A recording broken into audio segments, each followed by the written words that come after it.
い全国大会目指して頑張ってみたいかあの若い頃の気持ちを取り戻せたら良いのにもしよろしければ行きましょうか願いが叶う街に札幌時間楽しい年に行くもしかして知ってるのやのととすがり出会う山のって答えそうかもしれない知りて素晴らしいものそれは救いの旅路だ我々の忘れおいでこれは愛の告白願って忘れましょう成長の苦悩世界を恋になり風の合う顔を叫んで気合い入れよう恋の願うの今日の京都ベケーション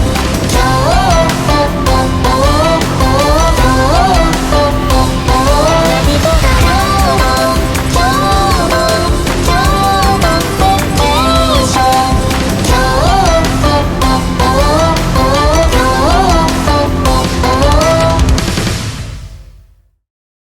Hello and welcome to Japanimation Station's Kyoto Vacation, an anime podcast brought to you by the folks at the Weekly Stuff Podcast. I'm Sean Chapman. And I'm Jonathan Lack.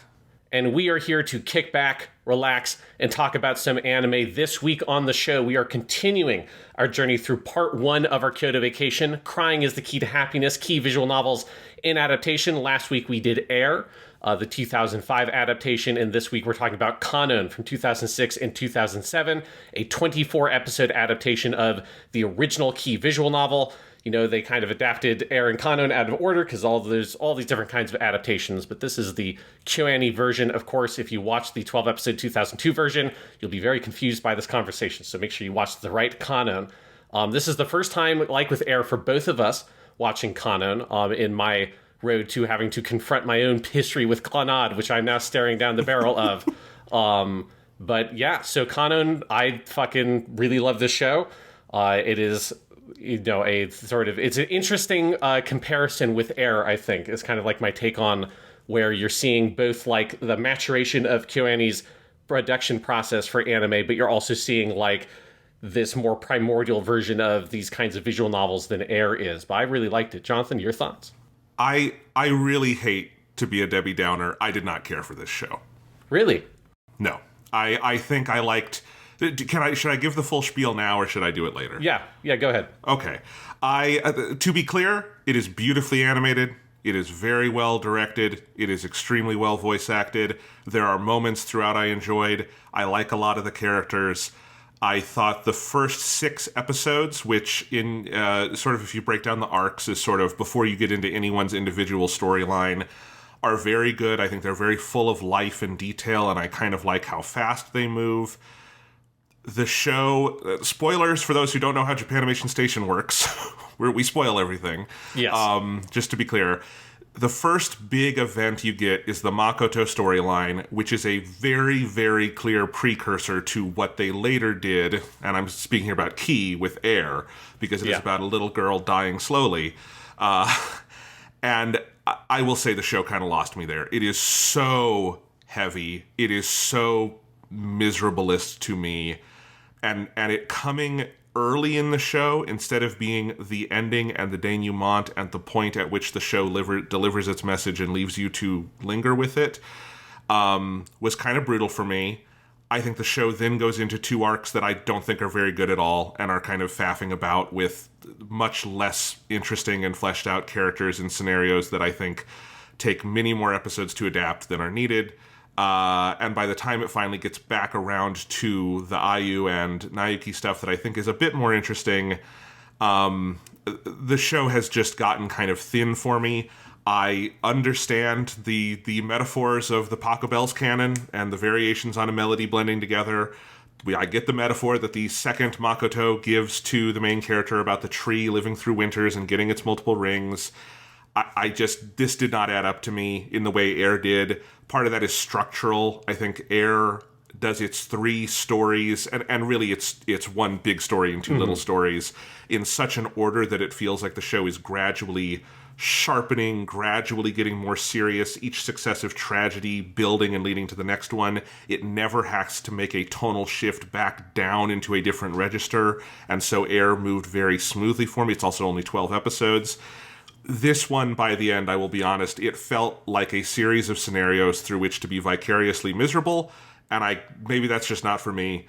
But this one, by the end, I was pretty checked out on, and I think it definitely, watching it right next to Air, this felt way too long and thin in comparison to that show, which I did really like. But I also think Air goes right up to the line of being too much and too maudlin and too manipulative, and I think it is on the right side of that line, and then I think Kanon kind of pole vaults over it for me. Yeah, interesting. So I think I think I like the show a lot more than you, but I definitely see those criticisms because I think it's one of the difficulties in adapting a visual novel like this. And I actually think that Kanon did quite a good job of it for me, although I've also seen more shows in this style that have done this, I think, much worse than Kanon, where it faces a difficulty in how do you adapt what is fundamentally 5 separate different storylines that when you play the game are not connected in any way other than like through broad thematics. How do you bring that all into one sort of like coherent linear story? And I think the big thing that stands out here is that the Makoto route is so much emotionally heavier than anything else in the story, but she's also not the main heroine. So you couldn't really end it with her because the main heroine is Ayu. Like, it kind of has to end with Ayu's story. And I was, I think, fine with it. I think it made a hard transition into the Mai route. And I think the Mai route is like probably the weakest of all of them to me, even though I like the buildup of that one. I think the conclusion of it falls really flat. And I think it shows it shows how delicate a balance this kind of storytelling is with the kind of the melodramatic style. But I think for me, it really sort of, some of the stuff in the Shiori route, and then particularly the Naoki and Ayu route, I really kind of came back on the show. Because I was actually fairly low on it at the end of the Mai route, because I think I was maybe there at the place you maybe were throughout most of it.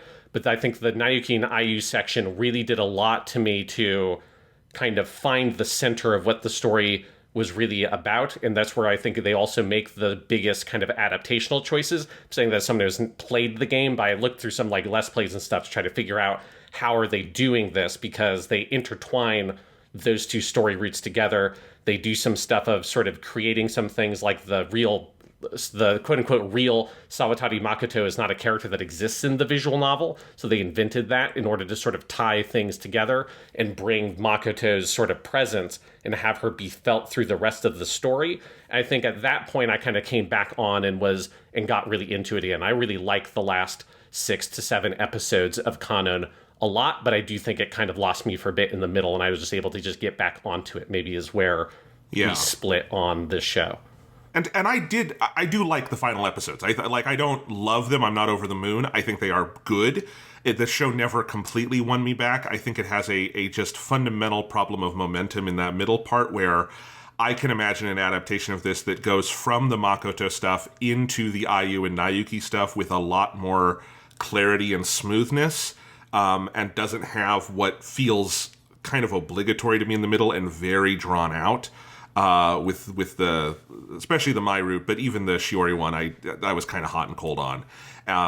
So it does, and I actually, it's interesting to hear that the real Makoto stuff was invented for the show, because it's some of the best stuff in the series. It's a very good set of scenes, and I like Ayu as a character a lot. It just is, listening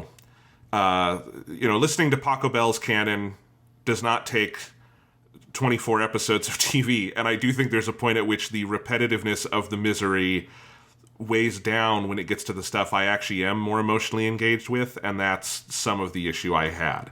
But I am still interested in talking about it and everything. Yeah. So because I kind of feel like overall this show is not as, like, if you put the Makoto stuff aside, which is really heavy, I don't think overall, you can. Well, I'm saying, like, if you think about the game, right? Yes. Like, if you think about if you can take the storylines on their own, like, the other storylines are not, I think, that heavy. Like, in terms, certainly in like how they're presented, it is not as sort of emotionally intense. The Ayu stuff kind of is, but the Ayu stuff is so sort of signposted as being she's a little angel astral projection girl so early on that I think it's a lot easier to sort of know that there's something more going on there that I didn't like. I didn't have the same kind of sort of grabbing my fucking gut feeling on any of the other stories, because I don't think they're really that. I mean, it's also notable that this is fundamentally not a Maeda Jun story. He wrote some of the roots, but he was not the main writer and not the director on this project. Which some of that sort of specific style, that's more, which you see a lot in Air, that's more kind of his camp, and he wrote the Makoto storyline. So, like, because by the end of the show has such, like, a sort of happy ending. Like, it's like a fully, the stuff with Makoto happened, but the stuff with Makoto happened is also so sort of veiled through kind of folklore and mythology, that, she's like a fox spirit. So I think that made it a little bit easier to accept the sort of the symbolic nature of what that character is for me, more than like having to sort of stare at this being like a person.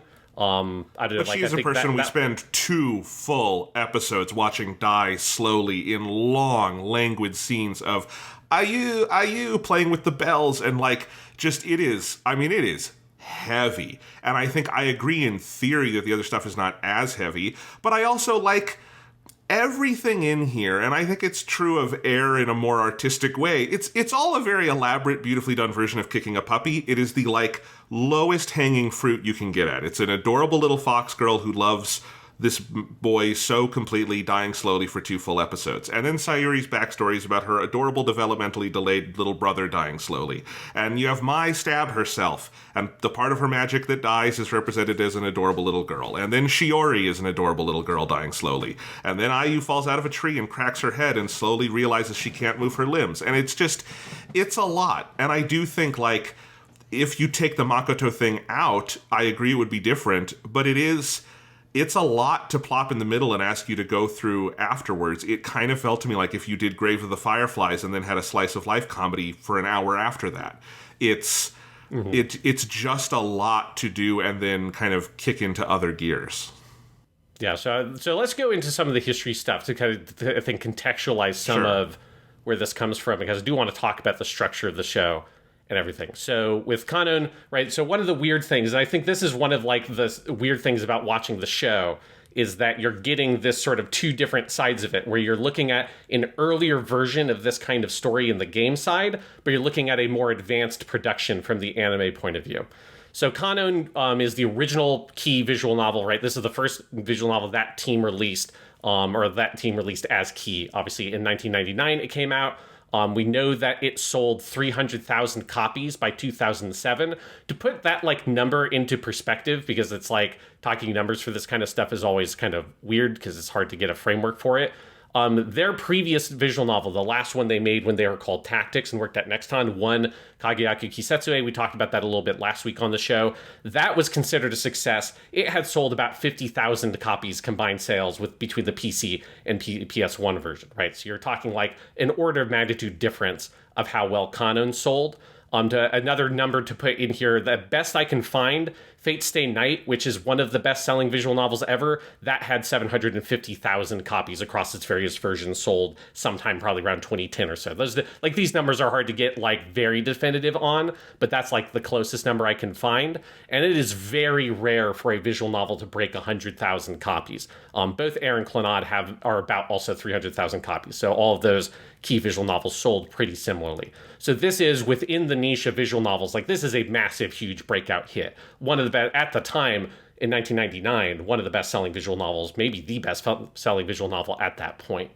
Kanon was directed by Hisaya Naoki, who wrote 3 of the routes. He wrote the Ayu, Shiori, and Nayuki route. And he was those are the most of them. Ayu is the main character. He was effectively the director of the project.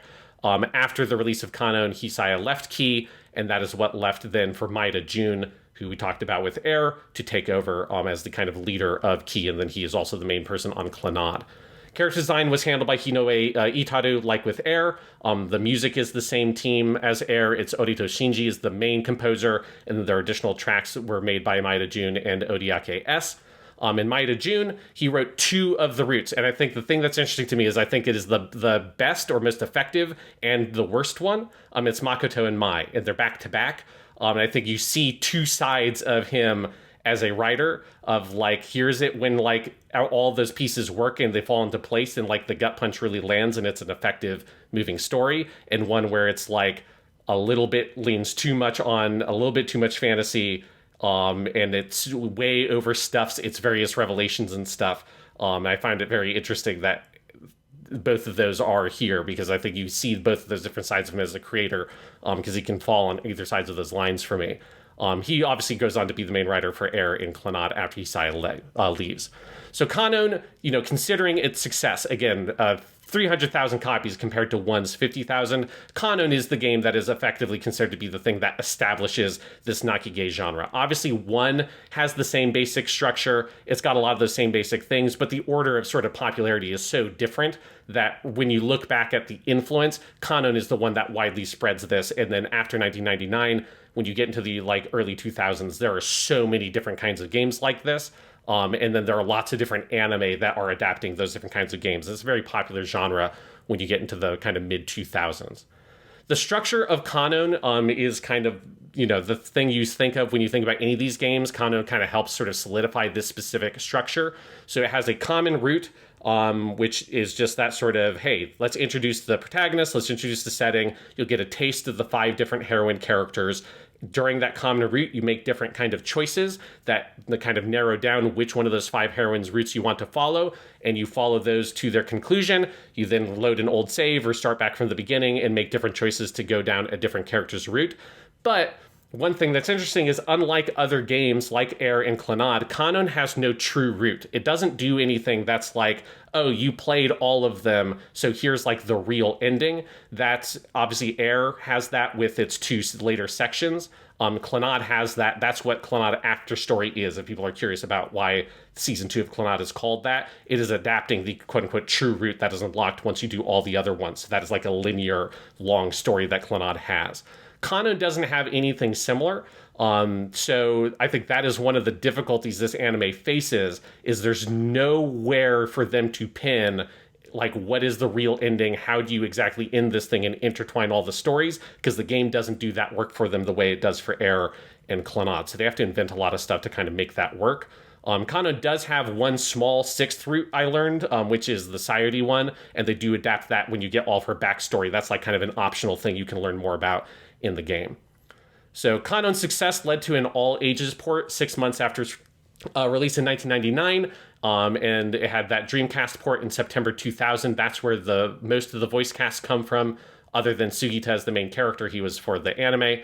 The Dreamcast port sold, I was able to find very specific numbers on this. I'm not sure why IGN had this old article, that sold 42,379 units in its first week, which was the 4th top-selling console game in Japan for that week, which is insane for a visual novel to be that high. For context, Dragon Quest VII was the number 1 on that list, which was its 4th week in the market, but Dragon Quest is like, people take off, the country has to shut down when a new Dragon Quest game comes out. And I found it very funny that the game that was below Kanon was the G Savior game on PS2, which is a little Weekly Gundam callback for you.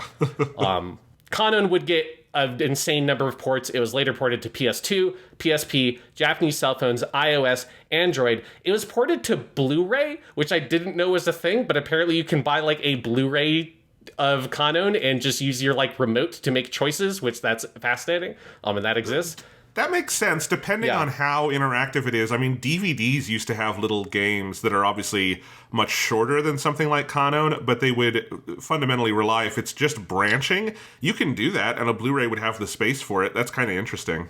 Yeah, so there's a Blu-ray out there if you want to play the Japanese version of Kanon on like a very rare format. There you go.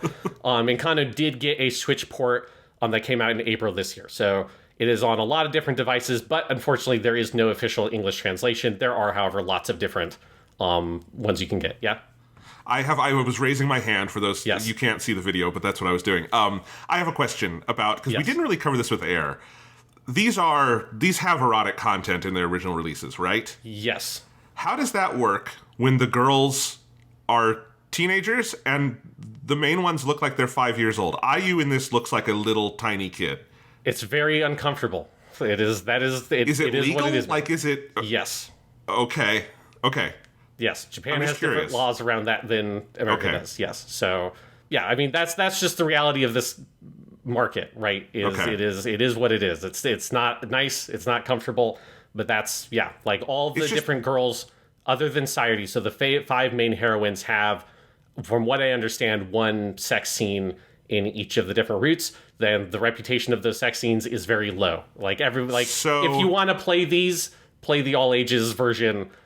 This isn't like Fate's Day Night, which the Heavens Feel route actually kind of like thematizes the sexual content. That's not happening here. It is there purely to sell to that market. And then if it's successful enough, then you make the all ages version, and that's the version that actually like lives in cultural memory. yeah, and in Fate's Day Night, they also look like sexually mature adults. Yes. So there's a difference there. I was curious about it, especially with this one, because also one of them is his cousin. So it seems like maybe KyoAni pulled back on the incest, which was probably good of them. Anyway. Yes, no, absolutely. Again, it's the reality of this thing of where, yes, you will have the incest stories with cousins. I mean, just be happy that it was a cousin incest story. Okay. It's like, I've seen some other shit, man. Oh my God. I mean, in America today, if you go to here, you know what? For the hell of it, I'm going to experiment right now. Is the top video on Pornhub a stepbro, stepsis video? Yes, it is. It always is. Incest is a popular theme in pornography. It's a taboo that, it is what it is. I'm not judging the nation and people of Japan. I'm just wondering. I'm just asking questions. Yes, it's a fair question, because I didn't put anything specifically about that. And the thing is, like, Clannad doesn't have an adult version. So by the time they get to Clannad, they are successful enough that they don't have to shoehorn that shit in anymore. This is like, it's just an all ages thing. So it's weird and bad, but. Thank you for indulging me. I assumed other people would have that question if I had that question, so I just thought it would be good to ask. Yeah. So again, if you're looking to play the game, I would just strongly recommend finding a translation of the all ages version. You can find that very easily online with a fan English translation. So Kanon had a lot of different adaptations, as you'd expect with it being as popular as it was. I mean, there's like a countless number of different adaptations of this thing. There's like a light novel version. There were 2 different manga adaptations. There's a bunch of different drama CDs you can find and stuff like that with the cast. But most notably in 2002, Toei Animation produced a 13-episode TV animated adaptation. Although technically that's really 14 because they did a special additional episode that adapted the ending. And that was directed by Ito Naoyuki, which I thought was interesting. I looked him up. That was his first directorial project, was that first Kanon, but now people would know him as the main director for the Overlord series, which is a very popular isekai show that has like 4 seasons or so. And it's a pretty good show, so there's just like a weird connection there. This adaptation was the first time Toei Animation ever adapted a romance visual novel. So that's, again, to kind of like point out that this is when all this stuff is getting popular. That original 2002 adaptation of the first time Toei, which is one of your biggest anime companies, jumped on this bandwagon. It aired in a late night slot on Fuji TV, and that is why some Japanese fans call it Fuji Kanon to separate it. It's also called Toei Kanon. Both of those names are used to refer to this adaptation. This adaptation focuses primarily just on Ayu and Naoyuki and moves all the other heroines to a supporting role. I didn't watch the show. This is just me looking up about it. And I know it did change the ending until they got the additional episode that was kind of an OVA they made. This version doesn't have a particularly good reputation now, but when I was looking it up, it feels like it's kind of like the Fate's Day Night situation, where at the time the original adaptation, which for Fate's Day Night was the Studio Dean version, had like a decent reputation but wasn't like beloved or anything. But then once you have this better version that comes out, it's the kind of thing where people just like, oh, we don't need that anymore, and it just gets totally dismissed out of hand. And it is memed a lot, that old Kanon version, of people taking screenshots of very bad looking sections of that show, because it is not a particularly good looking show. You really feel the 2002-2006 gap in anime production if you look at old Kanon versus new Kanon. Especially you're talking about Toei 2002 versus KyoAni 2006. KyoAni is pretty ahead of the curve. Toei always tends to be a little behind the curve because they're a giant anime factory. Yeah, I saw some of the comparisons and they are kind of funny. It's just even just down to things like, where KyoAni will place lights and do, just basic lighting effects, and then you'll go over to the Toei and it looks very flat. Yeah. Yeah, there is a world of difference that happened between 2002 and 2006 and those two studios. So that's kind of the history of the game. That then leads us to KyoAni's adaptation. So obviously, Air was hugely successful for KyoAni, so very quickly they started working on an adaptation of Kanon. The success of Air allowed them to do a 2-core adaptation of Kanon. Again, keep in mind that Air and Kanon as games are of a relatively similar length. It's not that like Air is way shorter, so it got a shorter adaptation. It's just, it would have been way harder for KyoAni to like practically do a 2-core show at that point. So they do 24 episode adaptation of Kanon, which aired from October 5th, 2006 to March 15th, 2007. This is KyoAni's 5th TV production. If you count Fumofu, which is, still a KyoAni production, but that was the one that had a lot of help from Tatsunoko, because you have Fumofu, you've got Air, you have the second season of Full Metal Panic, and then Haruhi had aired in the earlier slot in 2006. So that was like at the beginning of 2006 was Haruhi season 1, the end of 2006 is Kanon. So KyoAni is like hitting the ground running. They're making about 2 shows a year at this point. The concept of the project was very similar to Air, try to make the adaptation of the game very faithful compared to the earlier adaptation, and obviously adjusting elements where they need to try to fit the anime format, but they want to like really sort of preserve the essence of the game.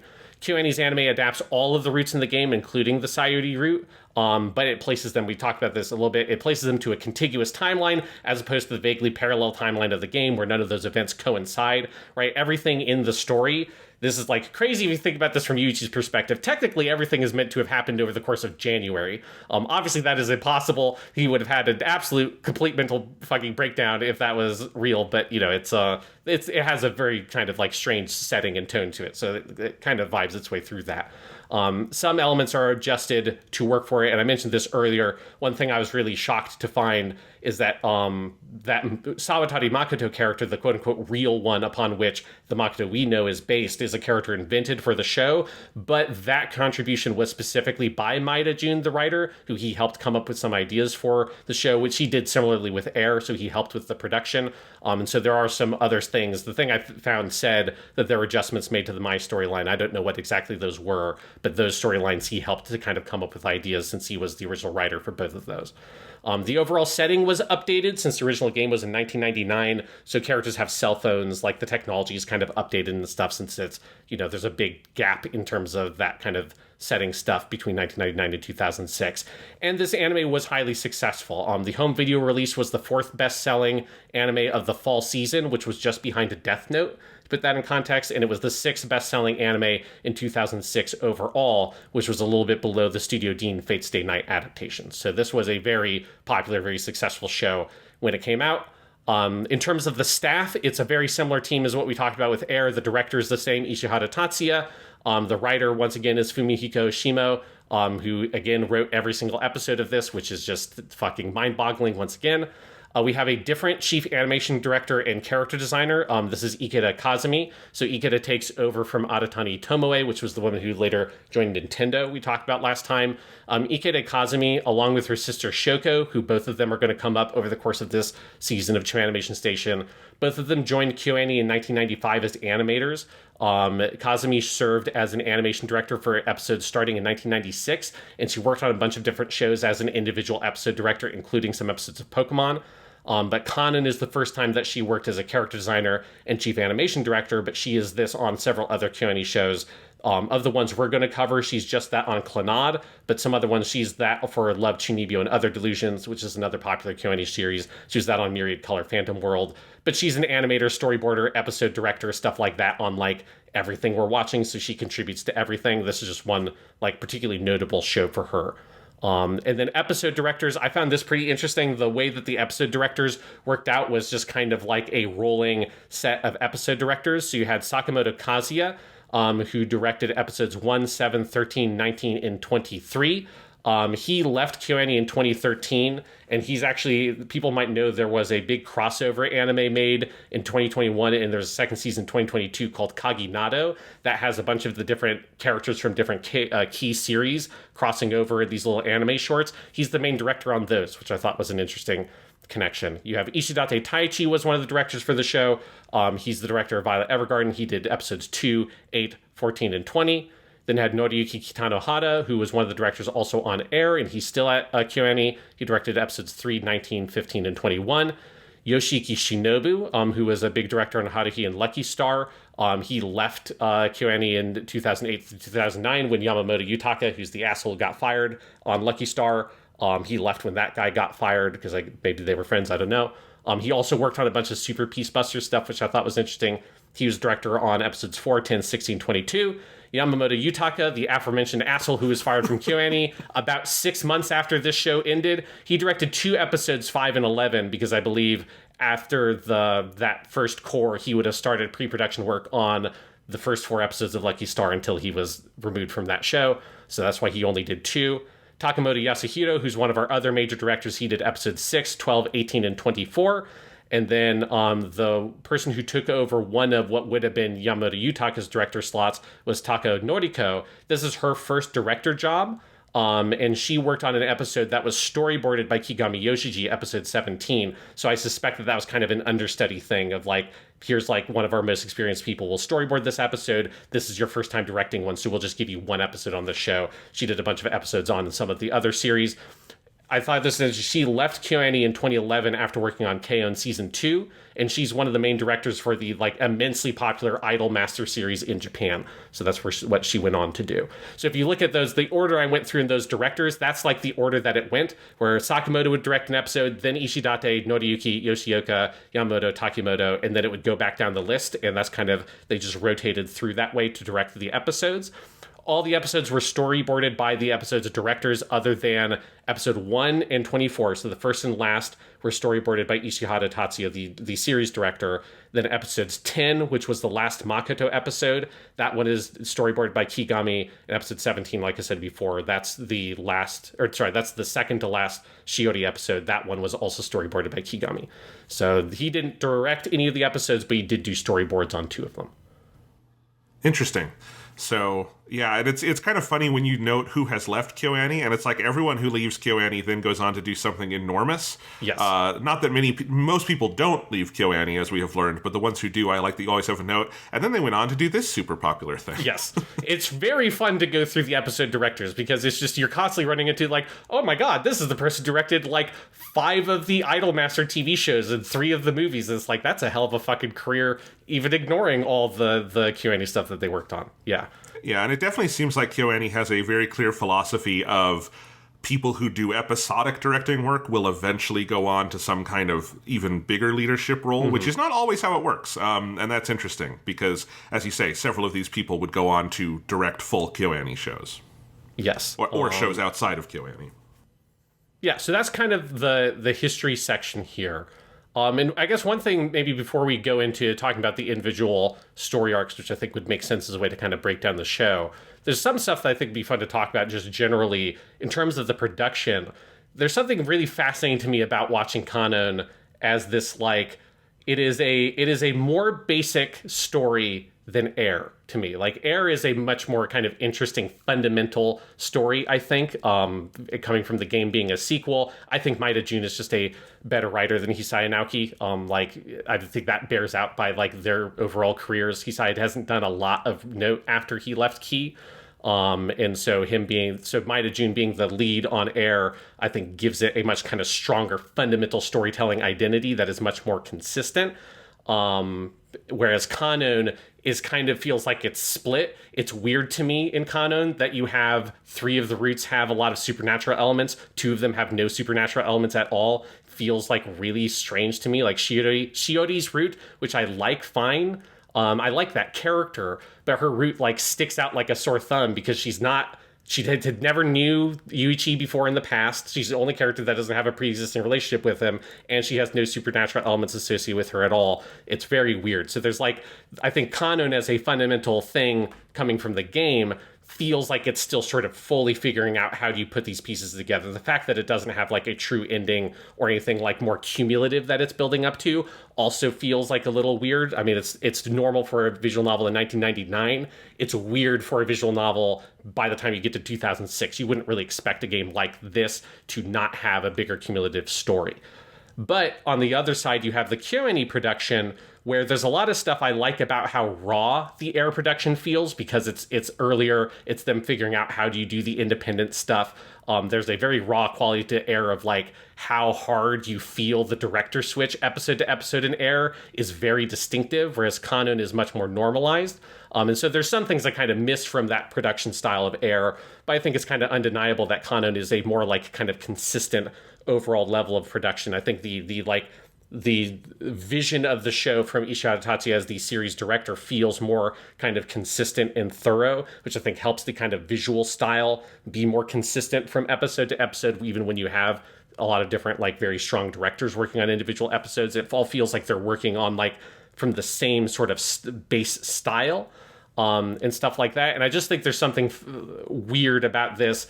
All the fundamental material feels less sophisticated than Air, but the overall production, especially when you consider it being a 2-core show, is so impressive and feels like a more mature studio. And it creates this weird kind of almost like dissonance in the show to me, especially watching it like right after we watched Air.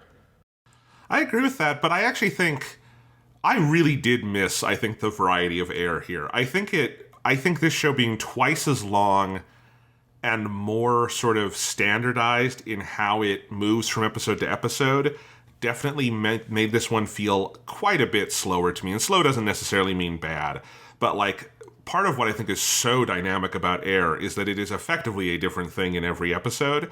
And part of that is like very clearly by narrative design, because that show has its protagonist die halfway through, and then you go into the past for several episodes and all sorts of things, right? And that's just kind of inevitable. But I do think also like that kind of that raw, and I agree it's right. It's kind of firing from the hip, right? Like is kind of what Air feels like. It's everyone kind of bringing their raw artistic talent and kind of going on instinct, and it's often extremely virtuosic and deeply felt. And I think it keeps you sort of moving through the end. There is a definite point around the middle of Kanon where it started to feel very samey to me, and samey on the level of a KyoAni production, which means it is samey in a way that is consistently good and is well done. But like, it didn't. I think that combined with me just not enjoying the middle roots, kind of bogs it down a little bit for me, because there are a couple of high points, like it did not surprise me to learn Kigami, storyboarded episode 10, for instance, or did the key animation on the dance in episode 12, and there are some of those high points, but generally I didn't notice them as much, and I don't know. Part of me wishes I did a little bit more. Yeah, well, I think like part of it is that like because the material they're adapting is not as consistently interesting as Air's, I think it leaves less room for that's true, for that to leave like kind of like a distinctive mark. Because I think if you look, like, I think the average episode of Kanon is much more impressively directed to me. Whereas like with Air, you would get some episodes that I think were like good, but felt like inconsistent, and they felt like really notable step downs from like episode 3 of Air, or obviously episode 11 of Air is like fucking untouchable. I mean, I don't think there's anything as good as episode 11 of Air in Kanon. Although I think it would be hard for it to, again, because also the material was so good that episode had to do. But it's like even the episodes that I don't think like have the most interesting stories to tell, like some of like the last Maya episode and stuff like that, where I was a little bit checked out on the story. I think the fundamental, like the framing of things, the editing of things, the composition of shots, all of that was consistently really good. Whoever was directing it, it didn't matter. Like it wasn't a thing of where I finished an episode like, man, that had some really great shots, and then I looked it up and it was like, oh, of course it was, because it was Takemoto, and and it's everyone knows him and he's so good. It was like, no, I didn't know Noriyuki Kitanohara's name off the top of my head. But I finished watching episode 3. I was like, oh my god, that has some amazing shots in it. And I thought for sure that must be one that Yasuhiro Takimoto directed. And then it's like, no, it's this guy. And then I looked it up, and he directed some of my favorite episodes of Haruhi, and stuff like that. And I think you just kind of feel across the board, everyone feels like they're so much more on the same page, even if the fundamental material, I don't think, like, gives you as much sort of juicy stuff. Because Air, there's no, like, sort of down episode on Air, because every episode of that show has to be, like, burning at 120%, because it's moving through so much material in 12 episodes, whereas Kanon, I think there are like advantages and disadvantages to this, but it is spending a lot more time and has a lot more sort of downtime and slow life, slice of life stuff here and there. That like means, as you say, like it can definitely feel slow in stretches. Sometimes I like that slowness, particularly at the beginning of the show. Sometimes it can be a little bit excruciating, which I will agree with you there. But I think fundamentally the like, if you try to look past that like story stuff that can be hit or miss, the fundamental production stuff feels so like, it's, and this is partially me also having seen a lot of other KyoAni stuff, it feels like this is the KyoAni I like fully recognize, whereas Air felt like it was a little bit more primordial. It was like you had some episodes that wasn't all the way there yet. Here, every single episode is a KyoAni episode to me. It's just very consistent in that way. Yeah, and I will not take anything away from the direction or animation or anything like that, because you are absolutely right. It is consistently, like, extremely well executed. And even episodes I was not vibing with, there would frequently be shots and moments where I'm like, okay, this is extremely, obviously inspired and well done. So, yeah, to be clear, none of my complaints with the show come from that side of things whatsoever. Yeah. All right, so anything else you want to talk about from, like, an overall perspective before we move into kind of breaking down the story arcs, which I think probably is the easiest way to approach the show? Do you want to talk about the music? You have a section here, and I thought it might be Yes. good just to touch on that. Sure, yeah. So the music, like with Air, is they're just like, hey, the music's already good. Why fuck with it? And they just, like with Air, they just brought the music in. So it's all music either from the game, or there were some songs pulled from, there were a bunch of arrangement albums. Air had the same thing, that did different like covers and things like that, or interpretations of some of the songs from the game. So they pulled some stuff from those albums, but all the music is pulled from that. Like KyoAni did not have to go to a recording studio. They didn't have to hire musicians. They had to do fucking nothing for the soundtrack of the show, because 100% of the music was just pulled from already existing material, including the opening theme and ending theme.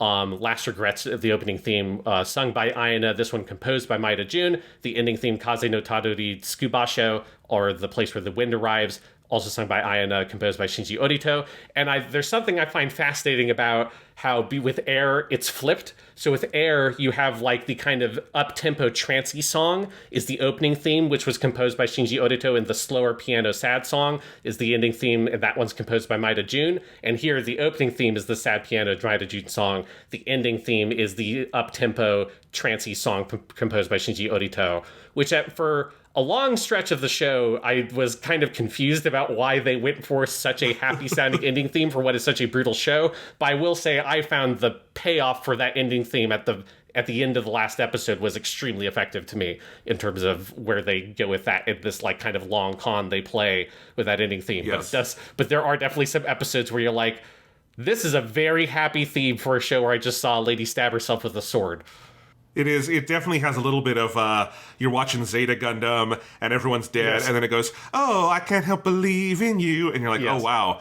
It's that one is even also a girl running as the visuals with Haro bouncing. No, I agree, but I like these songs. I particularly like the closing song, and I agree. I think the best thing about that final episode is just that seamless transition, and you can see it coming because they Yes. start talking about walking and running, and then you're like, "Oh, they're going to do it, aren't they?" And then they do it, and it's very smooth. Last Regrets is great. There is in one of the later episodes an acoustic cover of it that's just guitar and vocals that I think is even better, and I actually think is the best version of that song in the show.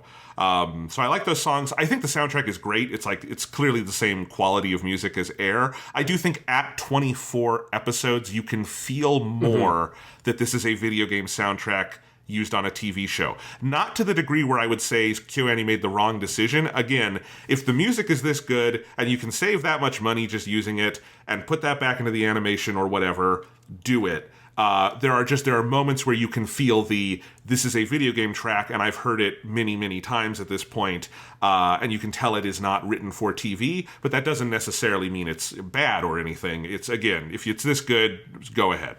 Yeah, I definitely agree with you that it's because you hear the individual compositions so much more frequently with Air because it's twice the length of the show. You definitely do end up, like, I think, noticing it a little bit more, not in a way that's necessarily bad. I do also think in general, I prefer the soundtrack to Air. I think I like the compositions a little bit more. I don't think there's an instrumental track in Kanon that hits as hard to me as Natsukage did for Air, which is a song I'm still going back and listening to occasionally. But yeah, like overall the music is really good. I mean, it's key. Their music is always really good. It's a big part of their whole thing. There's a couple of tracks that do stuff with piano I really love. There's a kind of jazzy-ish piano track that caught my eye. I agree, I think I liked the Air soundtrack more, and it stands to reason that the one they did after Kanon would be even better. And I'm excited to hear Clannad, where we'll be like leapfrogging Air and going back, and I'm sure that's a great soundtrack. But yeah, it's you know, even if it's not always as good as Air, it definitely something I consistently enjoyed in this show. It's a really good soundtrack, and I do like there is something I love about having kind of breaking convention and having this very slow, melancholy, epic sounding opening theme with the, you know, and it's very much, obviously these are songs that's the opening theme and ending theme from the game as well. And the way that they do the opening is like a very expensive looking version of the opening of the game, which is all just stills and stuff like that. But these big sweeping shots of all the heroines turning slowly towards the camera. You have a very nice, very juicy, super highly animated slow-mo shot of IU taking a big bite of fucking taiyaki, which is the best part of the opening. I love the way that they frame the opening. It's so different than any other anime opening. There's none of the sort of cliche standard anime OP shots. It's all like, I watched it like all the way through everything. Like I sat and like looked at it every time because I just think it's like so nicely composed. It's so nicely timed with the music, and it's just, it feels fresh to me because it's not going for the standard like dozen shots you see in every anime opening theme ever. And I do really appreciate that. It's great. I think they even, that shot of her biting into the taiyaki is so good that when you get, I think it's the montage I was talking about earlier with the acoustic cover of Last Regrets, when he is remembering like all his times with IU, I think they used the shot from the theme song of her eating the taiyaki because it's so good. And speaking of which, I should just mention, the taiyaki scenes in the opening episodes I loved so much and I found so adorable, and it made me realize that's one of the street foods I never tried in Japan. And I was very bummed about that. And so I did go to the really cool Asian market near me here in Iowa City that has a lot of good Japanese stuff. Now, I can't obviously get like fresh taiyaki because I would have to go to Japan and find a street where someone is selling that. But I did wind up buying, you can buy these taiyaki like frozen sandwiches that are basically ice cream sandwiches, but they are the fish, you know, shapes and everything in that mold. It is kind of a flaky crust, and then it's ice cream and chocolate or ice cream and red bean paste, and they are very good. And I did watch several episodes of Kanon eating the taiyaki ice cream sandwiches, and that felt good. Good. Well, since we're on the taiyaki, I might as well, you know, we might as well talk about this part, because you are not alone, apparently, Jonathan, in watching Kanon and that inspiring you to eat taiyaki. So when I was doing my research, I had a weird experience where on the Wikipedia, the Japanese Wikipedia page for Kanon, there's like a little sort of like trivia and fun facts section. And in there was this thing about how Kanon, there was this claim that Kanon caused taiyaki to become popular overseas. And I looked at that, I'm like, that can't possibly be true because taiyaki isn't popular. I would never use that word to describe taiyaki being popular overseas.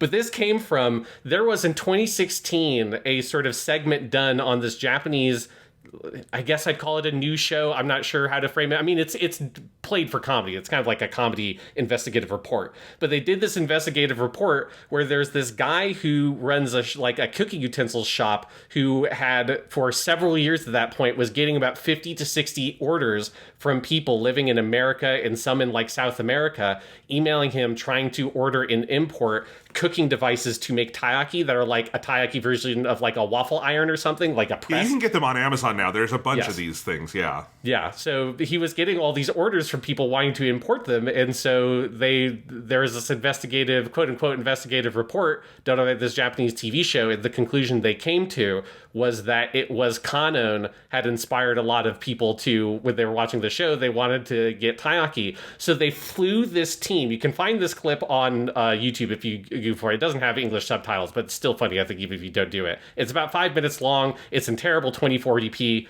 but it is incredibly funny, where they go to this like big anime store in LA, ask the people who are like the cashiers at the store. Basically, it's not the people who like own the store. It is like the like 20-something-year-olds who are running the cash register, and they're like, oh, well, what do you think about this like Kanon making people want to eat taiyaki?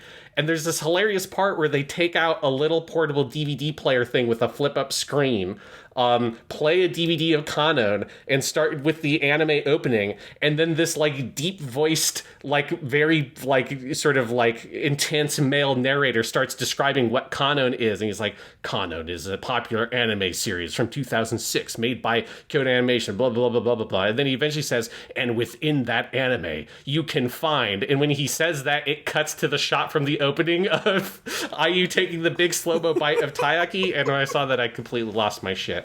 So apparently, the Japanese internet believes that Kanon has had a significant impact on taiyaki sales and the importing of taiyaki making utensils in America and the rest of the world. That is my translation of that Wikipedia blurb. I'm still skeptical of the wording there. I do not think it had it made it popular. I don't think it's like taiyaki's not broadly available or anything. And I'm also skeptical of that Kanon is actually the anime that did it, because it feels like that is pretty late, and Kanon is not, it's a well-liked show, but it's not the zeitgeist. It's not Attack on Titan or some shit. And Taiyaki's in a lot of anime. But I did want to just mention I found this very weird video, and I find that it's incredibly funny to me. At least in terms of the molds you can buy on Amazon, there are a bajillion. I'm looking at one right now that's only $17, and I might just have to pull the trigger. They advertise it as like a pancake mold. I'm sure you could make actual taiyaki stuff in it, but it's like a non-stick Teflon pan. You can make your fish things. It is funny. I think it's amazing that the fish part of it, which has obviously nothing to do with the flavor of the bread or anything, and you could make, again, the ones that I have in my freezer are not the same thing they are eating on the show, because they are not eating ice cream sandwiches. What they're eating is actually warm in Yes, and it's Kanon. Red bean paste and stuff like that inside of it, yeah. Yeah, so it's a completely different kind of thing. But I do love, big waffle style things that look like fish. They're fun. They're attention grabbing. They look great when you have an animator go really in depth with how a little girl is biting into it. It's great. Yeah, I want to get one of those taiyaki presses, but every time you press it all the way down, it goes ooh. That's what I need in my life. We should make you one of those, Sean. I get that, and I get a little cassette player and tape it to it, and that you just have to hit every time. Go, ooh, yes, ooh. let's go get a cassette player. I don't know. In my head, I'm like, what? Yeah, there's probably an easier way to do that. Let's go find some junkyard and scrounge around for a cassette player. I'm gonna go to my local Goodwill, and I'm gonna find a fucking answering machine, and I'm gonna use that. There you go.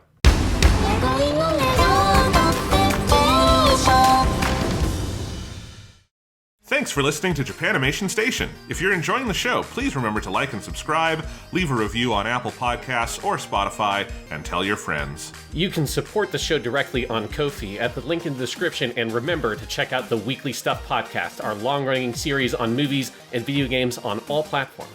And now, back to the show.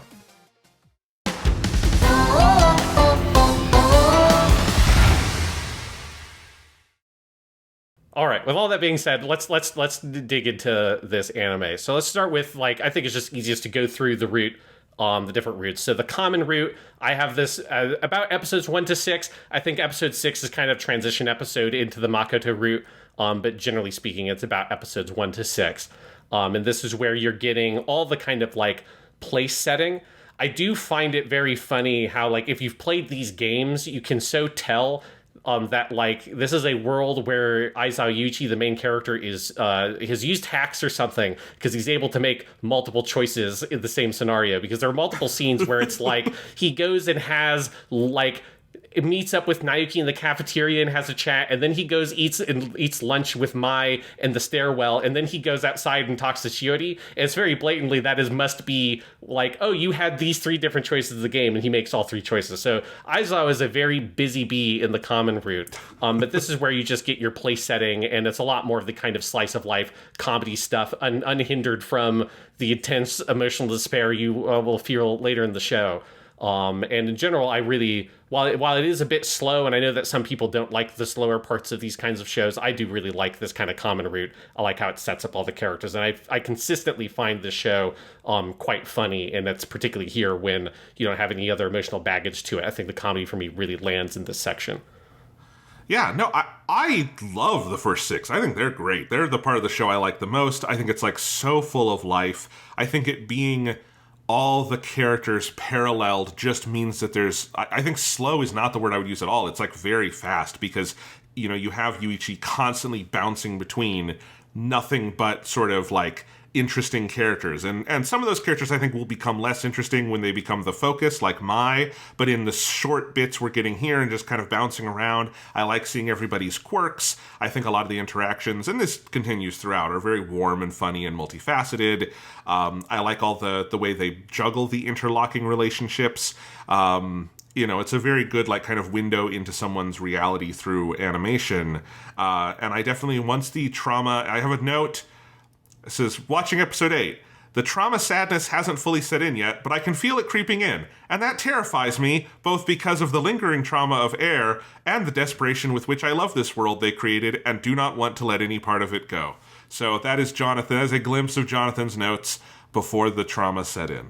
Yes, because that, I think, is the, like, that is the way the Nakige thing is supposed to fundamentally work, right? This is, like, kind of the thing I think that Air kind of didn't have all that much, is just the, like, oh, you're just living in this world with these people, having a good time, and it's something that is, like, relatively normal, but there are just, like, little things around the edges, little, like, sort of thorns or whatever, that poke at that sort of peaceful daily life, that that there's something more lurking underneath for all of these different characters. You just don't know what it is yet, until eventually you start digging into the individual character. And it is very effective here. I think one thing that works really well is the setting. It's a fun contrast with Air, which is very, like, specifically set in the summer and uses all the different sort of, like, signifiers you have, particularly in anime, with, like, the cicadas and that kind of stuff, with that summertime setting, whereas Kanon is all set in the winter, in this, like, especially in this version where you have all the stories tied together into one contiguous thing, this feeling like this, like, eternal winter that has fallen on this city that goes unnamed also. Like, they never say what this place is, and it doesn't have as sort of like a distinctive feeling as that location in as Air, which is just, like, so otherworldly immediately. But there is something unsettling, I think, about this city and the winter time, and it using that sense of, like, the cold to really express Yuichi's sort of lack of memory and his sort of weird sort of aloofness towards this place that he was at 7 years ago, but he can't really remember the people there very well or what he did, and he seems to be avoiding trying to sort of think about it too hard. And the way that the wintertime and all of that contributes to that mood that's in the background that makes everything feel just a little bit more ominous. You really sort of just, I think, kind of sink into that space in that time as when you're in these first 6 episodes. You just kind of, like, steep in it a little bit of the whole kind of tone of the show. Yeah, and it's unclear, like, at the beginning, how much is this, he's forgotten things because it was 7 years ago and he was a little kid. And that's a very normal thing. You forget things at that age. And how much is there something else going on? And, of course, the show never, like, sits you down and explains. I think it heavily implies near the end it's the trauma of what happened with Ayu that shut him off in a lot of ways. And then I think other things were just things he forgot because he was a little kid. But there's definitely a tension at work there because, especially, I mean, I guess Kanon as a game would have come out first, but I'm watching this after Air, and Air has, there is something else up about this world, whether it is literally purgatory, symbolically purgatory, there's reincarnation, blah, blah, blah. Yeah, and there's all this language about dreams, right, which is the significant motif here, because it's like, as you learn at the end, Ayu is like, if you want to put words on it, she's actually projecting while she's in, like, a dream state because she's in a coma or whatever. But you get these in not every episode, but a lot of episodes open with narration by Ayu talking about, like, it's a dream and the dreams that she's seeing, and these, like, it's sort of like, how much of these are memories, how much of these are dreams, because some of these are things that he remembers that didn't actually happen, like him giving her the headband. So there's like this kind of blurred, ambiguous space between dreams and reality and memory and time and history and all those sorts of things. That also all obviously ties into the overall motif of the canon, which is the musical concept, which is, kind of like a musical echo of where you have one, like voice one doing section A of a piece, and then when voice one moves on to section B, then the second voice, like another instrument or literally a singer or something, is doing either literally section A or a variation on section A, and those are layered on each other, like row, row, row your boat, and that kind of going around in circles of saying row, row, row your boat. That's like the most basic version of a canon. But that, and obviously they explain this all in the show as well, and they bring that in. But that also sort of is like just suffused in the whole tone of the sense that like the past and memories and these things are echoing through time, and Yuichi is like dealing with these sorts of echoes of what he did or did not do in the past with all these different girls, other than Shiori, who is just doesn't connect to that theme at all, and it's very weird. But in general, that is kind of this whole mood, and I do really enjoy that just sense of like mystery in the first 6 episodes, while you also have ridiculous comedy, like all the antics between Makoto and Yuichi and stuff like that in the family home and all that. And it's a good blend of different kind of tones that really get you into the show at the start. Yeah, I think as the show goes along, the broader, like, macro repetitions of, basically the 5 story arcs and protagonists and all of that stuff doesn't always work for me. In the micro, particularly in these first 6 episodes, the way they repeat the same scenarios with the characters, with comedy variations, I found very, like, that worked for me really well. Like, I really I got into a groove where I just really enjoyed every episode. You knew Ayu was going to run up and knock into Yuichi at some point, and then she was going to be having shoplifted her taiyaki, and he was going to have to go help her with that, and that was going to be funny. And then Makoto was going to try to pull some kind of prank, and he was going to get one over on her, and, et cetera, et cetera. And everybody would have those kinds of comic little character-based repetitions that sort of set everyone up and their relationships and how they all interrelate. And that kind of stuff worked for me very, very well. I think, again, on the macro level, some of it is thinner because the Shiori and Mai stories don't work for me. But that side of it, especially in these early episodes, I really liked. Yeah, and one episode in particular in the first 6 that I want to point out, I thought was my favorite episode of this section, is episode 3. This is the one directed by Noriyuki Kitanohara, who directed... Like, the reason why I looked it up was there's a scene where, and I have I took some screenshots of it. There's a scene where Ayu and Yuichi are searching at night for the thing that Ayu has lost. This is like the first time she's mentioned she has some lost item, which obviously you later find out is that angel toy that they're looking for. There's something about the way that scene was shot and framed that reminded me so much of an episode of Suzumiya Haruhi, which is the last the chronologically last episode of Suzumiya Haruhi, which was directed by this guy, and I was like amazed because it was the specific episode I was thinking of, and I looked at it and was like, oh, it is that guy. That's fucking awesome. But that it's like the mood of that scene of them looking around at night and the way it's like the city at night framed with these lights where they're in front of this bookstore, but you have like that the cold blues of the snow and all of that. It's just such a beautiful scene that also just builds up this sense of, it's so ominous because from the jump. I mean, from the opening theme, oh, Ayu's a little angel girl. She's got a little backpack with angel wings. She's shown with literal angel wings in the opening theme. You know that she's like a ghost or an angel, or that she's like dead or something, right? And so you're all constantly in the back of your head, you kind of know that there's something really off about Ayu, and Yuichi is just refusing to see it. And as you kind of understand later, like he's kind of mentally, literally refusing to see it because of his own traumas associated with what happened to her. But that's a scene that the mood of that scene I really got into it. There's a really great shot in episode 3 where it's Shiori and Shiori is waiting for Yuichi outside in the courtyard, and he goes to see her, and there's just these very slow panning shots around them as they turn to look at each other. That's really nice. And then you also have probably one of my 2 favorite jokes I have in the show. One of them happens here. which is when Makoto goes to raid the fridge and Yuichi drops the like bar of cognac jelly or whatever down her shirt, and then she freaks out, jumps around, and then she jumps up on like the freezer door like a cat and like pounces there.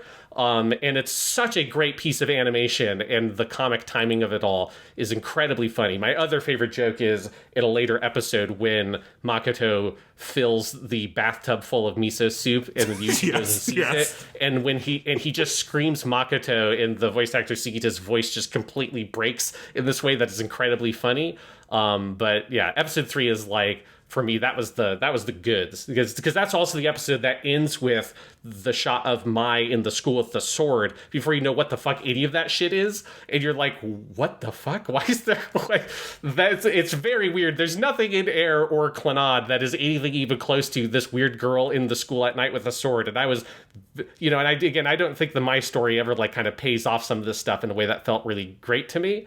But that teaser is so fascinating because it's so different than everything else in the show and the other shows I've seen by these people. So I was really thrown aback by that shot. But I just remember watching episode 3 and thinking, God damn, this is fucking good. Episode 3 is great. I completely agree, and I'm just like at looking through what is all in that episode, it's nothing but hits. That is the one where Makoto literally moves in with them, and you have all of that comedy. It's extremely good, and I agree with all of that. Even I didn't have like the connection to the other KyoAni shows because I haven't seen them, but this one stood out to me, and I'm looking on Sakuga Boru, the animation you have here of, Makoto raiding the fridge and getting pranked, and it is indeed a just masterful one-shot piece of character animation that is moving like inhumanly fast. It's incredible. Yeah, so there's just a lot of really good stuff there in those opening episodes getting you into the overall show, and then that transitions into the incredibly brutal Makoto story. It's like, and a thing with Kanon here is like the task of adapting this game, and any game like this, I think is incredibly hard because you're faced with this choice of how do you deal with this problem of you want all these stories because that's what the game is and the stories are good. So you don't want to cut them out, but at the same time, they weren't meant to be seen in that context. And there's a few ways you can approach it. Obviously, one thing you can do is do what the original Kanon anime adaptation did and just cut a bunch of that stuff and pick one or two of the stories and only do those. You can do that, but that also just like is such a compromised adaptation because you're leaving so much on the cutting room floor if you're doing that. And you're going to piss all the fans off because you might end up cutting the fans' favorite character. Basically, you could do the thing that's a rare choice, and it can work in a way that's kind of interesting, though it can also just kind of kill the pacing of the show, which is just do the game thing effectively and just reset the story. Like literally, the show I watched called Amagami did this, and that show had to do it because it is much more explicitly about the characters ending up in a romantic relationship, so you couldn't make it contiguous unless you wanted to make the main character a real piece of shit and he's just cheating on all those girls or just breaking up with them or something. But it's what every Persona anime should do, honestly, is just by the end of the Persona 5 animation, he should be in 7 different relationships and it should end with him dead on the ground from all the knives stabbed in his back. Yes, because it's how it would go if you tried to adapt that thing in that kind of way. So Amagami and a couple of other shows like that do here's 5 episodes for this character, whatever it is. Now you just have to understand that you're completely resetting yourself as you move into the next arc. And that solves some of those problems, but it does just make this very weird experience as a TV show because it's just so not what you expect a TV show to be. And it's a kind of a weird thing. Or you do the most common thing is what Kanon does, where you try to figure out a way, how do you sort of adjust the existing stories and structure them in such a way to try to place it as a contiguous narrative. Now, I think, Jonathan, it probably the way that they did it feels like it probably killed the show for you. I actually think it is a really admirable effort. And by the end, I think they did a very good job of figuring out how the fuck do you do this? How do you take all these stories and tie them together? And having seen other shows that are in this style, adapting other visual novels that have done this fucking awfully, I think Kanon does it really well, but it does have this big problem of the Makoto story is so heavy. Where do you place it? What do you do with it? How do you pay that off in stories that come after it. And it's like a big thing that the show has to deal with. Overall, I think it did a good job of it, even if it's a very hard problem. But it seems for you, Jonathan, this is a point where which like you just couldn't really deal with the show moving past what happened with Makoto. I think that's correct. And again, this is complicated because I'm not coming here to like trash the show or anything, right? That's clearly not. I hope that's clearly not my goal. And I'm of multiple minds about it because I think the Makoto stuff was the absolute height of my investment in the show, good, bad, or whatever. I loved that character. She pops. I think it's easy to say she pops more than anyone in those opening episodes, and intentionally so because they're gonna knock those pins down first. And she is so vivid. And what happens to her is, it is heavy stuff. I think like this and what happens in Air. This is the kind of material that is difficult to broach in fiction, because it is extremely raw and real. It is a little girl dying, and I know it is, wrapped up in folklore and everything, but before our eyes, it is an adorable little girl losing control of her mental and physical faculties in front of us over a period of episodes until she is in this, state of complete, like, infancy and disappears. And the main character is going through, the main character who you are living vicariously through is going through this arc of watching someone he loves suddenly, their spirit sort of disappear from their body as those things get detached. And it's very real. And, I have watched multiple loved ones die, and I have been in the room. I have held people's hands when they pass. I have been through things like this, and it is really heavy to see done in animation. The thing with Air, of course, is that the entire weight of the show is behind that, right? You cannot possibly like accuse that show of like not treating that seriously. And I'm not saying Kanon doesn't treat it seriously, but I'm just saying the weight is in different places, right? Like Air, the entire weight, the denouement, that's also the point where you realize the show is about mothers and daughters, and the ending and everything is very much about that event, and then giving you as the viewer the space to process it. And the thing with Kanon is, it is like roughly as traumatic to me as a lot of what happens in Air. But it is, there's a couple of things going on that make the weight of it not all there. I think the other thing that can creep in when you're dealing with material this sad is you have to be really careful before it goes into the maudlin or the manipulative. The overly, all cinema, all TV is manipulative on some level, but the overly kind of cloying material. I don't think it necessarily gets there. But I did definitely feel, I finished the Makoto episodes one night, and I was very raw, and I wasn't sure how to feel. And I had a similar reaction with Air, and the more I thought about Air, the more I really appreciated what it did, and I felt it, really paid off on those themes, and I found it to be a very valuable piece of art that I'm glad entered my life. With Kanon, I was, thinking about it, and then I finally sat down to watch the next episode, and I do think this is the biggest mistake the show makes, is the next one is just a very, there's a brief acknowledgement of it at the beginning, and then it is into the My Story, and it is the most lighthearted, silly stuff in the entire show is, we're going to go to the dance, and we're going to get our dresses, and here's the silly phrases you should say, My, to make everyone think you're cool.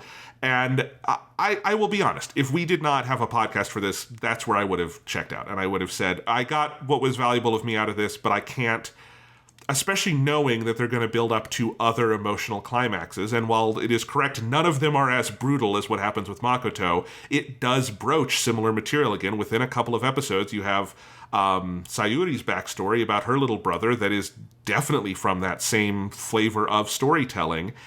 And I do think that is just, it's hard for me as a person watching the show to get over and move on with the Makoto stuff. And then there's the extra level of watching Yuichi move on. And I again, after you get through all of the next two arcs and you get back around for the last 6 episodes, the Makoto stuff is brought back again. And I do like that. But I think it would have, if it had been brought back in and you didn't have those sort of 2 filler-ish arcs in the middle, frankly, I think the connection would have been there for me. And so it did kind of lose me, because what happens with all of the Makoto story is the kind of thing that even watching it in animation as a viewer scars you, and if you were living it, it would be the only thing you would be thinking about for months, if not years on end. I know it because I've lived it, and the show is not built to do that. And so that is my reaction. It's not me saying if you didn't have that reaction, you're wrong, or me not necessarily understanding people who vibed with it as it went along, but that is what it was for me. And I hope that's a fair reading of it. Yeah, absolutely. And because I think I basically agree with what you're saying. I think I just didn't feel it I think I had an easier time kind of resetting myself a little bit. And that might come a little bit from me having more experience with playing these kinds of games, seeing other shows like this, me having encountered other shows that do this thing even worse than this. And just being like, right. And because there are shows I have bailed on that did this, and I didn't have a podcast, and I was just like, I can't, no. And I do think, obviously, you would have had to have invented something completely whole cloth, because there's no, the Makoto story as it ends in the, her arc, like the shot of her on the laying in the grass, with Pika the cat coming up, like that is the last. That's the CG that ends that arc. Like that's the ending of the Makoto story. So you would have had to have completely invented something as like a transition episode to try to move Yuichi from that place to something that would like allow you to buy him being able to interact with Mai, because I do think ultimately the Mai route is the black sheep of the show, in the sense of like it is in this place where it's like it's a weak story overall, particularly at the ending. Like, I actually like a lot of the buildup on its own. I think there are some, like the episode 12 is an amazing episode. Even if again, I mean, I took like 2 to 3 days off because I started watching the show earlier than you. So I had also like a bigger break in time between me watching the Makoto thing and me moving on. That might have helped me, move through and like kind of tackle the Mai thing fresh, but it's inevitable not to feel some amount of like severe whiplash, at those two different emotional states. And then the Mai story has, I think, a pretty weak ending. But then once you move past the Mai stuff, the Shiori route, while not the best route in the world, it does directly bring in the Makoto stuff. Like, Yuichi is like, it frames it as Yuichi is thinking about his experiences with Makoto and trying to use that as a way to figure out how can he be there for Shiori. And then the Makoto stuff is like fully, I think, integrated into the Naoki Ayu stuff at the end. So like once it moves through the Mai stuff, like I was actually very satisfied with the way it sort of pays off the Makoto thing and makes the Makoto stuff for Yuichi as a character this like inciting incident. Like it's the thing that forces him to like take seriously these things that he's running away from. And it's like this kind of this fundamental experience that underpins this loss, that underpins everything he does at the end of the show, which again, that's all that stuff and that framing is entirely an invention of this adaptation. I think that stuff is really great, but the Mai stuff in between it just is so awkward. And I don't know, other than like making a lot of stuff that's just totally outside of what the game was doing, I don't know how you would make that transition better. So I think it's just like, it almost feels like the Mai route is like the sacrificial lamb to the Makoto route of like, we've got to put something after this. Let's give it the Mai route, and then let's like try to get past that, and then we can like actually kind of deal with the Makoto stuff and the Shiori and Naoki, because it is, it's a hard thing, I think, adapting some of these games. Yeah, and maybe it is more accurate to say the Makoto thing did not kill the show for me, but the Mai thing did. Yeah. And I think my answer would be I just wouldn't have adapted it. I think I can imagine a version of this where, the Shiori thing, I think, was maybe a little too late for me by the time we get to it. But if you went into that after the Makoto thing, and it was like you framed it as his pain from everything with Makoto being fueled back into his experiences with Shiori, and because I do like, at least in theory, the main thrust of the Shiori arc as they frame it in the anime is him trying to proactively give Shiori the kind of final days he had to scramble to give Makoto. And I think that's good. I think coming after the faffing about with Mai doesn't necessarily land for me. So that would probably be my answer. I don't think they had to do all of it, but there you go. That's kind of probably the more accurate way to frame my reaction to the show. Yeah, that makes sense. But anyways, let's get into some of the specific stuff with Makoto. Which, like, let's just talk about Makoto herself as a character. Makoto is voiced by Izuka Mayumi, who her, like, biggest role in anime by far is Kasumi, or American fans would know her as Misty from Pokemon. Obviously, that's also like a contemporaneous role. She was in an absolute shit ton of these visual novels in the late 90s and early 2000s. She was in a bunch of them. I looked her up on VNDB, or the Visual Novel Database. She was one of those. She was one of the main characters in the home release of one Kagayaku Kisetsue. So this isn't even her first Key visual novel, or I guess, well, it would have to be the first Key visual novel because it is the first, but it's not her first one working with this team because she was on their previous game as well. So I also found this interesting. She's one of the main friends in Kinyo, as Kinyo in the Ghibli movie Whisper of the Heart, which again is around the same time because she was a child actress in the 80s and the early 90s. So she kind of transitioned from being a child actress to being a voice actor and singer by the time like Pokemon was happening and all of that. And her role as Makoto here is just phenomenal. I think she does an incredible job of playing like all sides of the character, both like the more comic stuff early on, and then once it moves into that tragic place of where the character is sort of within the fantasy metaphor is like being reduced back into this kind of animal state because she's this fox spirit. That like full scope of the character, I think she just represents so incredibly well, and it's an incredibly moving performance. And if you've ever seen Japanese Pokemon, you know how fucking good that cast is. And I haven't seen a lot of it, but what I have seen, like her performance as Kasumi, is also so incredibly good. So I was not surprised when I looked it up and it was her. But I think she just absolutely fucking kills this character, and it's one of the main things that makes it so brutal. Is how much that voice builds this character, you know? Absolutely, especially considering for the last 2 episodes, most of what she has is variations on "ayu" and just those sounds, basically. But no, she's phenomenal, and it's the full range of like I feel like what an anime performer can do is basically asked of her here, and it's a lot. But no, she's fantastic, and it's very funny to see a funnier role like Kasumi from Pokemon on there. I'm like, oh, I want to go see that too because.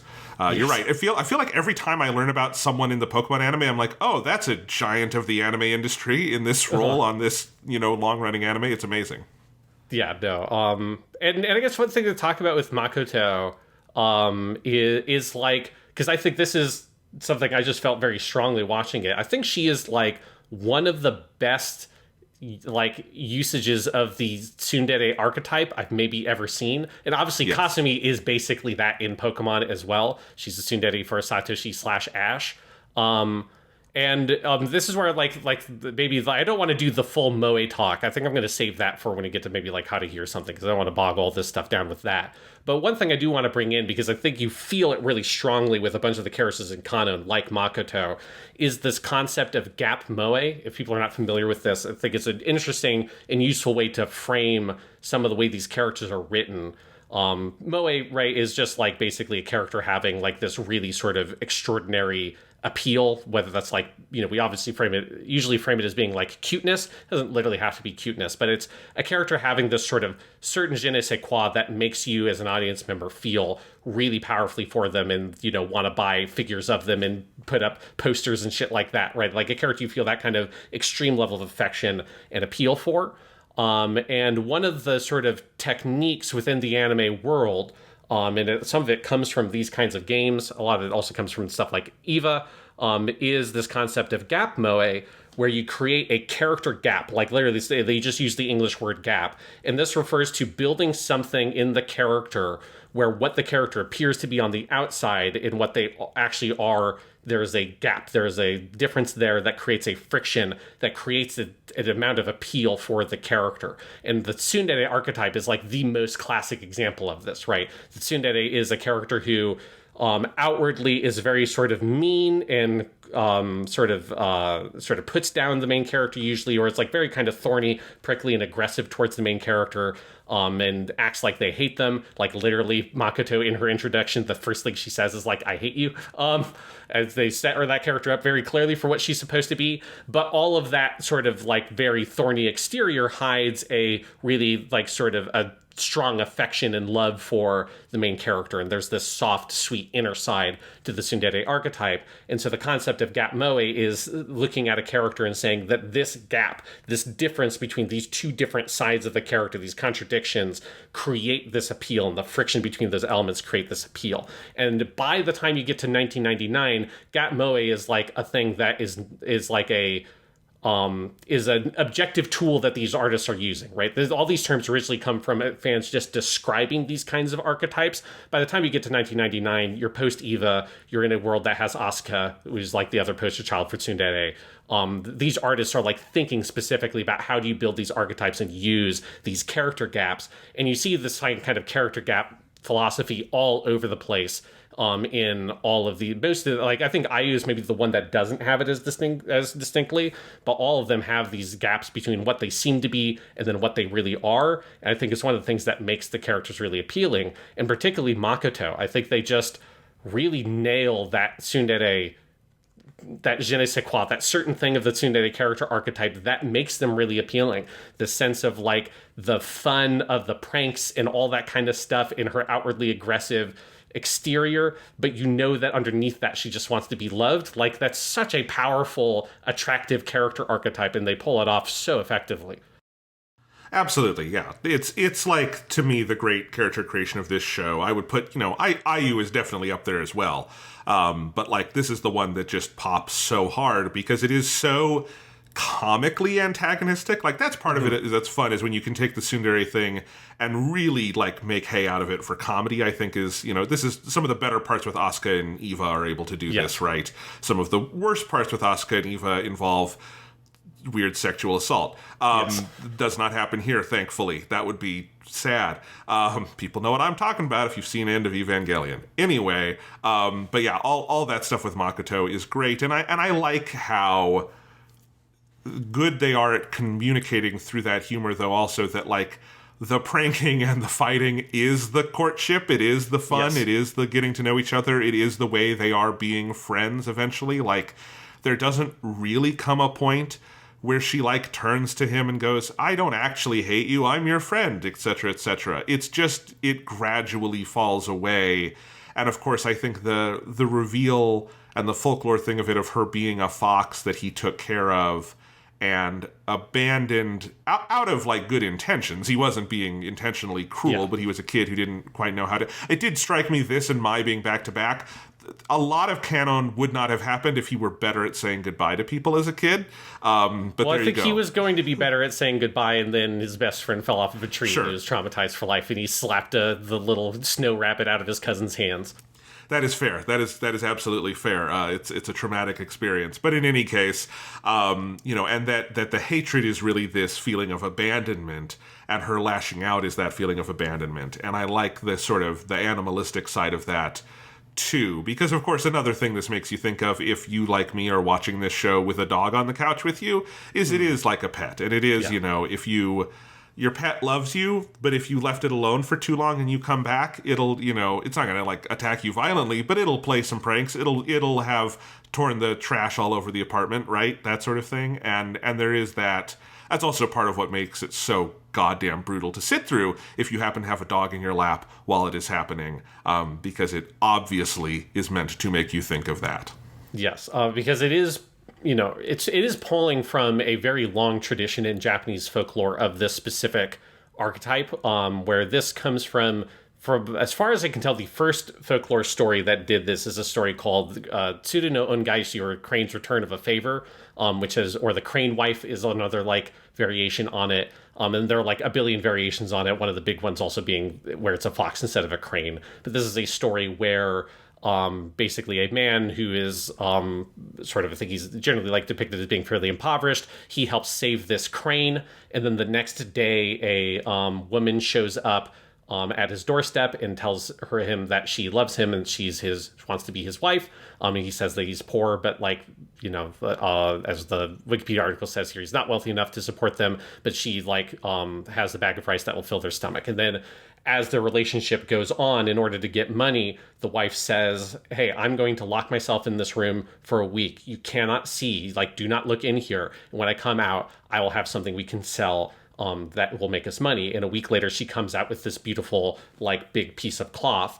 And they go and they sell it, and it sort of satisfies their financial needs for a while. Eventually, they need to do it again. So she locks herself in the room again saying, you cannot look in here to see what's happening. And as always happens in these stories, the husband, curiosity gets the better of him. He peeks in and he sees that it is not the woman he thought was his wife, but it was actually the crane he had saved, who had visited him again as a spirit. And because he had looked, now she has to leave, and she flies away, never to be seen again. And so it's an old folklore tale in Japan. Again, it was retold over and over with different animals like foxes and tanakis and stuff like that. And it pops up in anime here and there as well. It's just and obviously these kinds of stories also exist in other cultures as well. It's a pretty universal kind of story about animal spirits, and oftentimes the message being about if you treat these animals well, that will come back to benefit you in some way. There's a sort of karmic aspect to it. And so it's pulling on some of those traditions, and they bring it up a little bit in the show with the Amino character, the other girl who has experienced something like this, in the sense of that there are these Yoko, these magic foxes that exist in that forest just outside the town, and all that stuff. I think is very effective. And I really like this story. I like this archetype. Fate Grand Order recently added a character called Miss Crane that pulls from the story that I really like that character. So I do really like them pulling on these kinds of folklore threads, but I've never seen it done with this specific story. I've never seen that kind of combined with this metaphor, very similar to what we saw with Misuzu in Air, of this kind of degenerative disease, and that you're seeing the character return to their animal form, but that being this metaphor of loss, not being she runs away, but she disappears in your arms, and metaphorically dies. It is a really effective blending of, I think, these kinds of more modern melodrama stories with this very mystical folklore underpinning that roots it all in something else that I think helps create. This is what we talked about with Air. Some of that metaphor stuff helps create just enough distance from the reality of what's happening there. That I think it's that's another thing that helped me move past it a little bit, is because has all these roots in folklore that helped me kind of process the emotions. And I really thought that they just executed that whole side of the story really, really well. Oh, absolutely. And I think, Kanon is a show that breaks out the term miracle a lot, especially near the end, right? And I think some of the miraculous stuff in the end baffled me a little bit, but here, what I really like is that because it is rooted in folklore, this isn't something they pulled out of their ass. This is very much something that is, part of Japanese culture. It's also a very kind of Shinto concept, just in the idea of everything having a spirit, and all of that felt very rooted in something. And there is I liked the notion here of the miracle also being melancholy. She gets to have this experience with Yuichi, but because of that, she will lose her memories and die. It's a very dark, but simultaneously beautiful miracle. It definitely hits the Air kind of sweet spot of this, of kind of combined, and a very existential human life kind of thing. It's also very Japanese in the whole idea of cherry blossoms and sakura and stuff like that, right? Of something that is beautiful but brief. And it is what makes the tragedy, and I think so immense and traumatic, is because of how much it makes you feel on the other end as well. Because Yuichi really does step up to the plate. This is where he's a fairly carefree figure in the early going. He's not really mean to people or anything, but he doesn't have quite the superhuman empathy of the later episodes, right? And that is something that he is called on here, where initially when you start seeing that there's something wrong and he won't go read the manga with her, you're you fucking piece of shit, Yuichi. And then eventually he does do it, and there's this just immense pain that is very real and very human, of the opportunity to get to do this with her and appreciate it and be in the moment is beautiful and wonderful, but it is also necessary and beautiful and wonderful because it is brief and will soon end. And that is the thing that this entire arc is predicated on, up to and including this beautiful little ending with him doing the wedding and the veil and all of that, which is, symbolic but very meaningful because he is able to fulfill the miracle for her, which includes also death. And in that way, the miracle is just life. It is, you get to experience stuff, but you will also have to die. Yeah, and I do think this is like where this sort of motif of miracles is the most effective, because it is very melancholy. This is obviously also where it's introduced into the show, if you're, with the order that they did these, right? Obviously, this is some sort of recurring motif in the game that would exist in whatever order you play those routes. But here, this just sense of that there is the miracle of Makoto getting to have these experiences as this fox that loved this boy that went away, and but they're also two creatures that live in two very different worlds, and she gets to step into this human world to be with him, but the price of that is dying or returning to whatever she was. It's very touching. And I also really like this addition of, you have this character Amino, who is played by Sakamoto Maya, who we know very well here on Japanimation Station, because she is in almost every single thing we have covered. She is not in any Lupin the Third, which I was very sad to see that, because if she had been, I think she would have been in everything we've done. She's Drogi Shiki in Kanon no Kyokai. She's Luna Maria Hawk in Gundam Seed Destiny. She's Tamayo Sama in Kimetsu no Yaiba. She was in Full Metal Alchemist because she's Julia in the Sacred Star of Milas movie. And she's also in Neon Genesis Evangelion as Mari Illustrious Makinami, which had been a while since I saw that character's full name. But she's seen her a lot. She's really good. And she's Aigis in Persona 3, our favorite game, and all true. Of that. Yeah. Yeah. Let me add that one there to the list, because eventually I can just copy and paste these, and I don't have to write them for these actors. Lightning in Final Fantasy 13, which is, if I ever revisit those, I want to do that in Japanese just to hear that, because that's cool. Yeah. Everything. Yeah. Well, there's a reason why in my notes I opened her thing with other notable roles. My first dot there is way too many, because there's too many notable roles to list for Sakamoto Maya. But this is obviously a small role. She is the dub voice of Queen Padme Amidala in Star Wars The Clone Wars. I just learned that. That's actually incredibly good casting, especially for the Clone Wars version of that character. We could make a whole podcast out of it. This is a total tangent, but I just ended up stumbling on this video the other day in my YouTube recommendations, where I had been looking at clips of Yasuo Yamada doing dubs of Clint Eastwood, because he was the Clint Eastwood dub actor, and I found some Dirty Harry scenes. And I got this from the same channel, a recommendation of English dub scenes from Romeo plus Juliet, the 1996 Romeo and Juliet adaptation. Oh, God.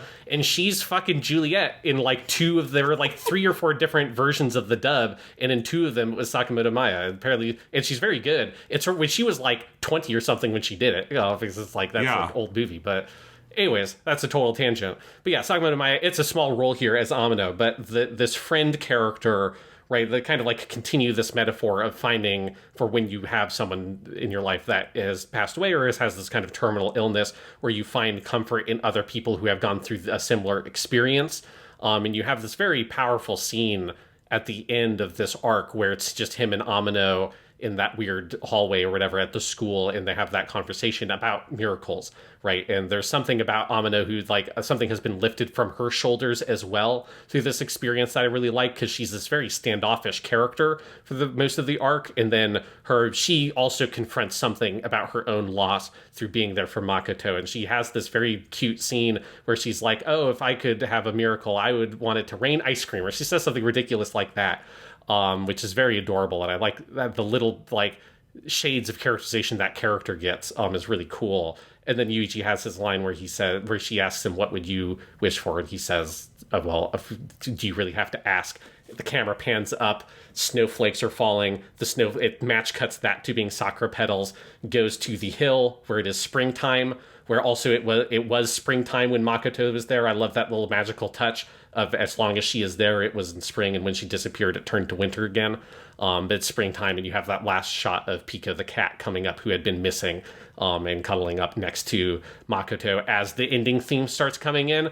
What a incredible, because honestly, that was the part that broke me. While all the stuff before that, of the stuff that is on the face of it very sad, was sad with her with the bell and the AU and all that stuff is intense, but it is that sort of gesture towards hope that it makes at the end of like that Makoto exists out there somewhere in spirit, that that this is never truly over, that hope springs eternal, all those kinds of things that are there in this idea of the miracle, whether it like literally happens or not. That image of her, which again is I looked at all the CGs from the game, and that's the last one for her, and it is just like a really powerful moment, and the way that that's all framed with the music and everything, it's just what a fucking incredible scene. And again, this is an episode storyboarded by Kigami Yoshiji, and you can really feel it in those last moments there. The boarding is like above and beyond the shot composition and the way, just like you have a gallery of images here, and I'm looking at, like when he puts the veil on and the way it like flutters, and there's a shot that is just like wallpaper worthy of it like flying over her head, and you have the beautiful background and all that. It's incredible. That last shot again, that might have been the thing that like cemented my like, oh God, I don't know if I can go on after seeing that. That's like such a powerful culmination in so many ways. The way they do that match cut from snow to sakura petals, and that's how we get, because that's the frame up, and that's how we transition into that like vision sequence. And and then that character voiced by Sakamoto Maya, I do think is like a really key part of this arc. Is she's in the visual novel, or was she added for the anime? Yes, she was, yeah. Okay. And she's just a great character, and I like that idea of someone else having gone through this and being very understandably emotionally closed off as a result of it, and very hopeless. And I think sets up a good dynamic for Yuichi, because he sees like a possible future coming out of this that he doesn't want to have. He wants to at least do this without regrets, and I liked all of that. Yeah, and it's just an incredibly moving story. And one thing that's interesting, comparing it to Air, this like ends at episode 10. Like, that's not that much different than the length of Air, right? That's just 2 episodes shorter than Air's whole runtime. And so it's like, it is obviously like Kanon also is setting up a lot of other storylines, but Makoto is definitely the main focus for most of those, of like, I'd say episodes 2 through 6. Like, she's a really major character in that common route, because they have to front load everything with her. They can't seed that stuff in some of the other ones. So it is like, she does kind of get to have almost her own little core of anime here, because that story is so powerful. And it is that thing where like, you can tell why Maya June is the guy who takes over the company, because it's like, this is like the gem of like the game that Key is trying to make, right? And this is like the thing that they then, I think, are very successful at with Air. And then me having seen Clannad, I think they're even more successful with Clannad. But like, it is this like the ideal of what they're looking for with this blend of comedy and melodrama, and like making you fall in love, and like taking that love through all these really complicated emotions, while then also having this like ending with this touch of hope, right? There's a reason why I called part 1 here Crying is the Key to Happiness, because there tends to be like, they don't usually end in this very like dark sort of nihilistic way or anything. It's always about coming through those experiences and finding something on the other side of it. And I think like all of those touches with the kind of folklore and mysticism and like the kind of magical realism piece, all of those come together so beautifully. That's just like, this is exactly the kind of thing that I feel like Key is trying to make, is this Makoto story. Oh yeah, absolutely. I think that's, I have some quibbles with sort of the way the show moves around it maybe, but it is obviously incredibly powerful stuff, and, it hits you as hard as it does because it's good. Again, there is this part of me that like, I don't know if it's some natural resistance that I feel towards this kind of thing or whatever, but like and I do think it is to the show's like power ultimately that it doesn't fall on this line, but it could be cloying. It could be over the top. There is a version of this where like, this is not a character that's hard to sympathize with. This is, as I said, there's a version of this that is a very elaborate version of kicking a puppy and just the most like automatic emotional response you can get.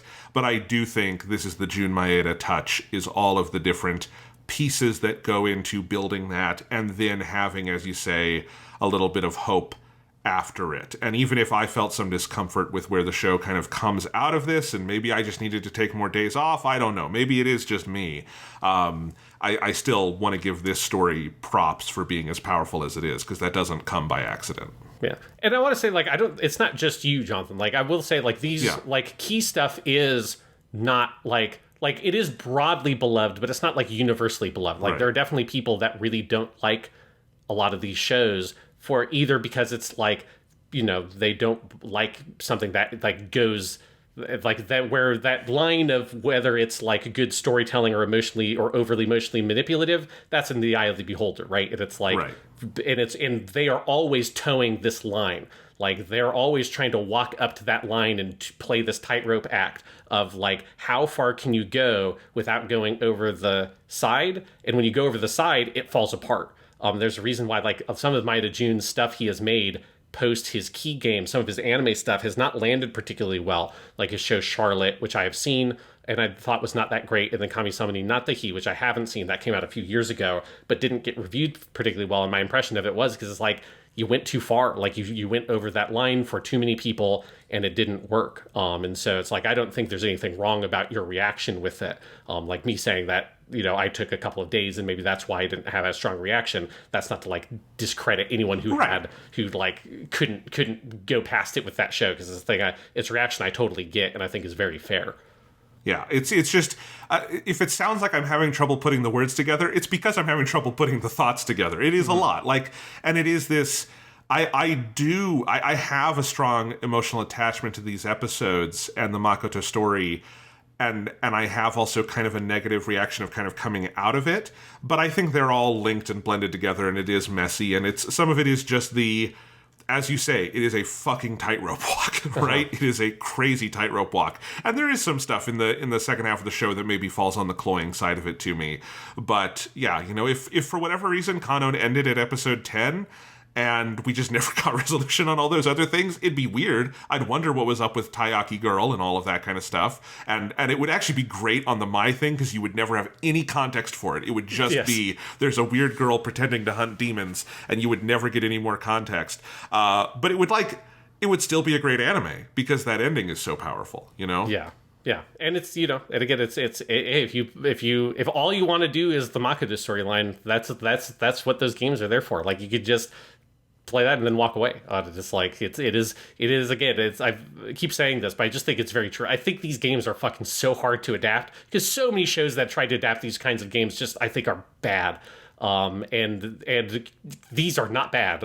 Like, this is like they're doing some really good stuff here and trying to figure out how to balance this. But well, do you have anything else to say about the Makoto one before we move on to the My Route? No, I guess one thought that just sparked for me is this is like a discussion I'm going to have to work into my dissertation a little bit, I think, of, and this show might be a good test case for this. Is the chapter I'm working on right now is about video games and anime and some of the overlap there, and visual novels, variably video games, blah, blah, blah. We can have that. I'll do the footnote on that. But like, this is still, as you say, it's a giant genre of anime, and it is a very notable challenge of the visual novel thing is an extremely gamic language thing of you can have 5 scenarios coexisting, but they are played separately. That's impossible in a linear anime, right? Yeah. And so that adaptation into anime language, into TV language, is just, it's exactly what you say. It's like, before you get into any individual reaction, you kind of have to acknowledge, boy, that seems tough. I'm glad it wasn't my job.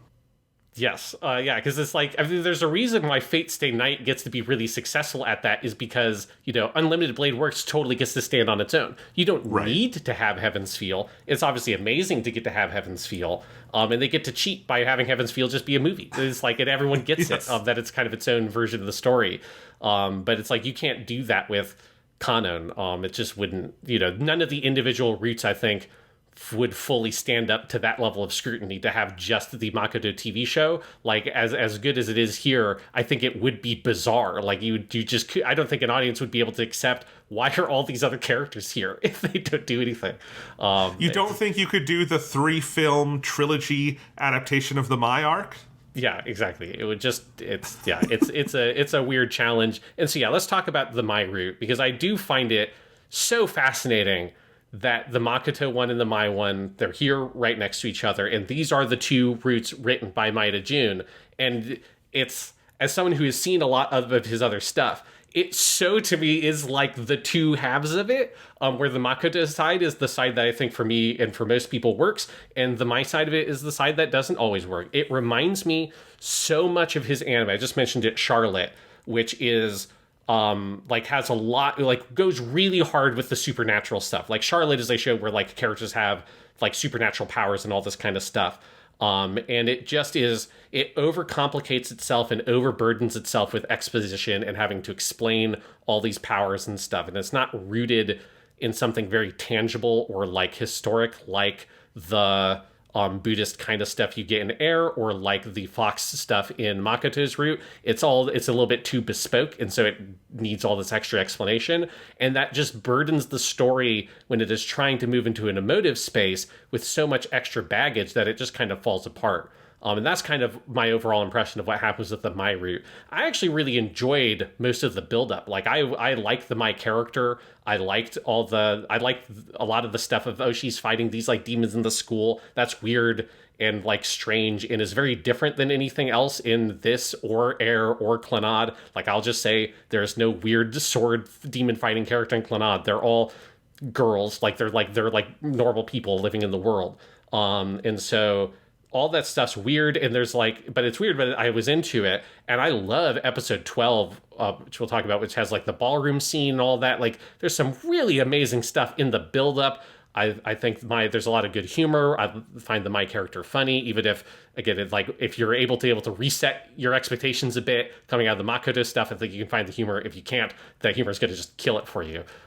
This is probably where we split on that. But but when you get to the end, I just find the reveal of all of the stuff, it's so much of like, oh, okay, I have these magic powers, but they're not just they're like magic healing powers, but because of these magic healing powers, like I healed my mom, but we were kicked out of my town because they thought I was a fraud or something, and then I was in this town, and then I knew Yuichi as a little kid, and we were in the field of reeds together, and then that field of reeds, I think the implication is that was cut down, and that's where the school is now, and it's like, and that's why I've been stuck here, and then my powers have turned against myself and hurt me, but it's also hurt my friends, and it's like, where the metaphor of like, you can see some of like the metaphor stuff that Maeda Jun is going for, of like, this girl who has this very odd personality. You can almost read her as being autistic coded if you want. I don't think they're like specifically going for that, but in a more modern framework, you would maybe read the character in that way, where she's like,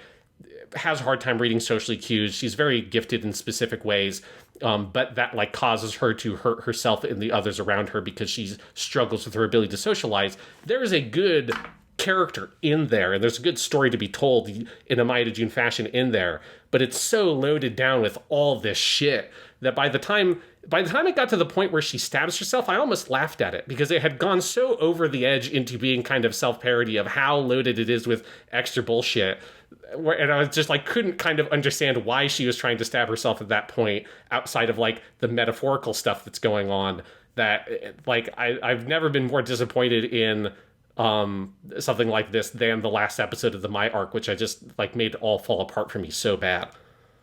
I agree completely. When she stabs herself, my eyes rolled into the back of my head, because I didn't know she was going to survive that. I thought they were just killing her. I just thought that's like, okay, This is literally the kicking a puppy thing. This is like so over the top cloying. But yeah, I was writing notes during this episode, and my notes are very funny because I keep trying to pin down what the episode is doing. And so at first I'm like, okay, so because the one before, we get Sayuri's backstory with her little brother who dies, which is like also, I think, a little repetitive of what we just saw with Makoto, but it's fine. It all ties things together. It's like, okay, Sayuri had someone who died, and so now she has attached herself to Mai because she couldn't be a good elder sister to this kid. She's going to be a good elder sister to Mai. That's interesting. Then Mai has the story with her mom, and I, as the mom, because we're watching the mom die, and Mai is working through this, and you have the adorable, it's a very good scene with the snow bunnies that she builds, and we're at the zoo together. And I'm like, okay, I was like, okay, I can get on board with this. This is about two girls who both lost someone in their family who was their anchor, their little brother and their mother, respectively. And so they have latched onto each other to kind of fill in those gaps. And they are both a little socially maladjusted in weird ways, and that Mai is very quiet and pulls back, and Sayuri is kind of overbearing, but they fill in each other's gaps. I can get on board with that. That's interesting. the mother didn't die. She's fine, actually. And Mai has special healing powers. And then it kind of goes off the rails for me. And I'm like, oh, I actually don't know what this is about. And I don't think the show knows what it's about. Because there's also an issue of emphasis here in that in Mai's big flashback exposition dump, you spend a lot of time on the mom and that trauma. But then the mom is fine. Yeah. And then the mom is never mentioned again, which is weird. Because if Mai had the ultimate trauma, I guess they're asking us is that Mai was socially ostracized for her powers, but we don't actually see that. We are exposited that, but we don't get like real examples of it. The trauma we saw was the stuff with the mom. And then the other trauma is Yuichi leaving, but like that's a kid she knew for a couple of weeks. She would go home to her mother who is miraculously alive and she'd be fine. And so it's like this weird layered trauma where the thing that we actually saw illustrated most emotively wasn't a trauma at all because the mom lived and is fine and is still out there. We just never see or hear from her again. And then you go through all these layers to get to the ultimate thing that her deal is that she was ostracized. She had Yuichi. Yuichi left. She's mad. Demons. And that's kind of the confusion for me, is that there's several off-ramps into a nice, clean story, and it just keeps going until there is no story. Yeah, it is so weird, especially because, like, I had remembered very specifically there was an earlier episode had, like, an offhand line where Sayuri says that Mai lives with her mom, and I had remembered that. So when it started getting to all the mom stuff, I'm like, but her mom's alive, right? Like, she lived with her mom. So I couldn't kind of buy, because I think I just assumed, well, she must live, I guess, or there's something else going on, but there wasn't enough time to go into a whole, she's manufactured her mom, or like whatever the fuck that is, especially because that it was going to be like Psycho, her mom's dead and she stuffed the body. Yeah, but since Sayuri was the one who told us that, and she said like she had visited, like there's just, it just seemed to me like there's no way the mom was dead, and obviously the mom wasn't dead, but it just raises the question of why have the mom stuff in there at all? It doesn't connect to anything. Like all it does is it gives you context for what her magic powers fundamentally are healing powers, but that's a lot of shit to put in there to make that point, because fundamentally the point is that her, like, the thing that makes her special is the thing that ostracizes her and is the thing that is hurting her and her friends, right? It's like she's got the hedgehog dilemma in the evil way of like she can't get close to people because of these experiences she's had. But like you said, that those experiences don't have anything to do with her mom almost dying. They have everything to do with her not having any friends, and the only friend that she did have left without saying goodbye. And if you had recontextualized like all that stuff with the conclusion, got rid of the mom stuff, and used all that time to establish better this friendship that Yuichi and Mai had in the past, and I think you could do a lot of stuff there with like showing maybe that like Mai read a lot more into that relationship than Yuichi did or something, because she's bad at reading the social cues, because she doesn't have other relationships. There's a lot of ways you could tell that story, tie it in with everything else, and make it really effective, but it just gets burdened down with so much extra material. And I do think like the character just having straight up magic powers that she can just use is like a bit much. It goes too far over the line to me of like, she's an X-Man, you know, she's got magic healing powers. If it was more just like she subconsciously is able to perform magic things in the world, and that's what creates the demons, and it's their like psychic projection she has, that's fine. Adding this extra level of like the healing powers kind of pushes it over the edge of feeling a little bit too absurd. It's too magical. It goes too far, especially because that side of it had not been set up or foreshadowed in any way. And it's one of the multiple things in that last episode with her stabbing herself and all of that just pushed it over into the ridiculous. And this is that thing with melodrama, or like any genre that is walking that line of like the bodily genres of melodrama, horror, and comedy, right? The different genres that are trying to enact like a bodily reaction in the audience, crying for melodrama, screaming for horror, laughing for comedy. All of those things can like very easily kind of like self-implode if they don't walk that line well. And so, or they can like flip over into one or the other if they're not very careful about how they're like designing their stuff. So, you know, horror stuff can end up being very silly and funny if it's not executed well. And melodrama can go the same way, and I think it does it here. It goes so far, it's so burdened with extra stuff that it just kind of collapses in on itself and just is kind of funny in this kind of pitiful way. Yeah, and on the point about her magic powers, this is another place where this show just suffers in comparison structurally to Air, because Air, we talked about this last week, has this thing where with each successive story it tells, it layers a new kind of magic or mysticism into the world that will be necessary for the final story. And so it very much eases you into the sort of magic of this world and this place, to the point that, like, early on, you're not sure at all if that main character has some kind of telekinesis or if he's just puppeting the thing. But by the end, that being part of his story makes sense and it doesn't feel out of whack, right? And this, it just feels out of whack. The other thing with the demons, I think it's the demons being invisible is interesting, but I think it makes for action sequences that are too empty and repetitive, and there's just too many of them in that series of episodes. But also, like, I really was kind of thinking where this show was going is that there just weren't demons, and this was in her head somehow. And I thought that would be really interesting. And kind of, because the demons are this projection of her powers, but they are a real thing. They are tearing things apart. They need to be vanquished. It hurts her when she does it, blah, blah, blah. I just think there's a missed opportunity there to do, like, okay, there's no magic at all. There's something, like, emotionally that she is confronting that Yuichi needs to help her with. And, like, what if him training with the sword and all that wasn't to actually go fight with her, which feels very outside of the milieu of the genre this show is in, but it was to humor her is the wrong word, but to help her work through it. And that's not where it goes. It ultimately, it is, like, by the end, out of a fairly different genre than the rest of Kanon. Yeah, it is weird. Like, because I do like the monsters being invisible, like, particularly because I just really love the scene at the end of episode 12 where she fights the monster in the ballroom and it's, like, destroying everything. I think it's, like, a great scene. But I think you're right that, like, the problem is you have too many of those fights, and so many of them just kind of feel, like, not unmotivated is the wrong way to say it, but, like, they don't, maybe unmotivated is the right way to say it. They don't feel like they have, like, a strong central narrative motivation for each individual fight scene. The one in the ballroom works great because it fits with everything in the story, but you have too many of them just showing up at the school. And it's another thing of where, you know, they introduced this concept in that last episode of her arc that when she defeats the demons, it is also hurting her. And that's the thing that you shouldn't have.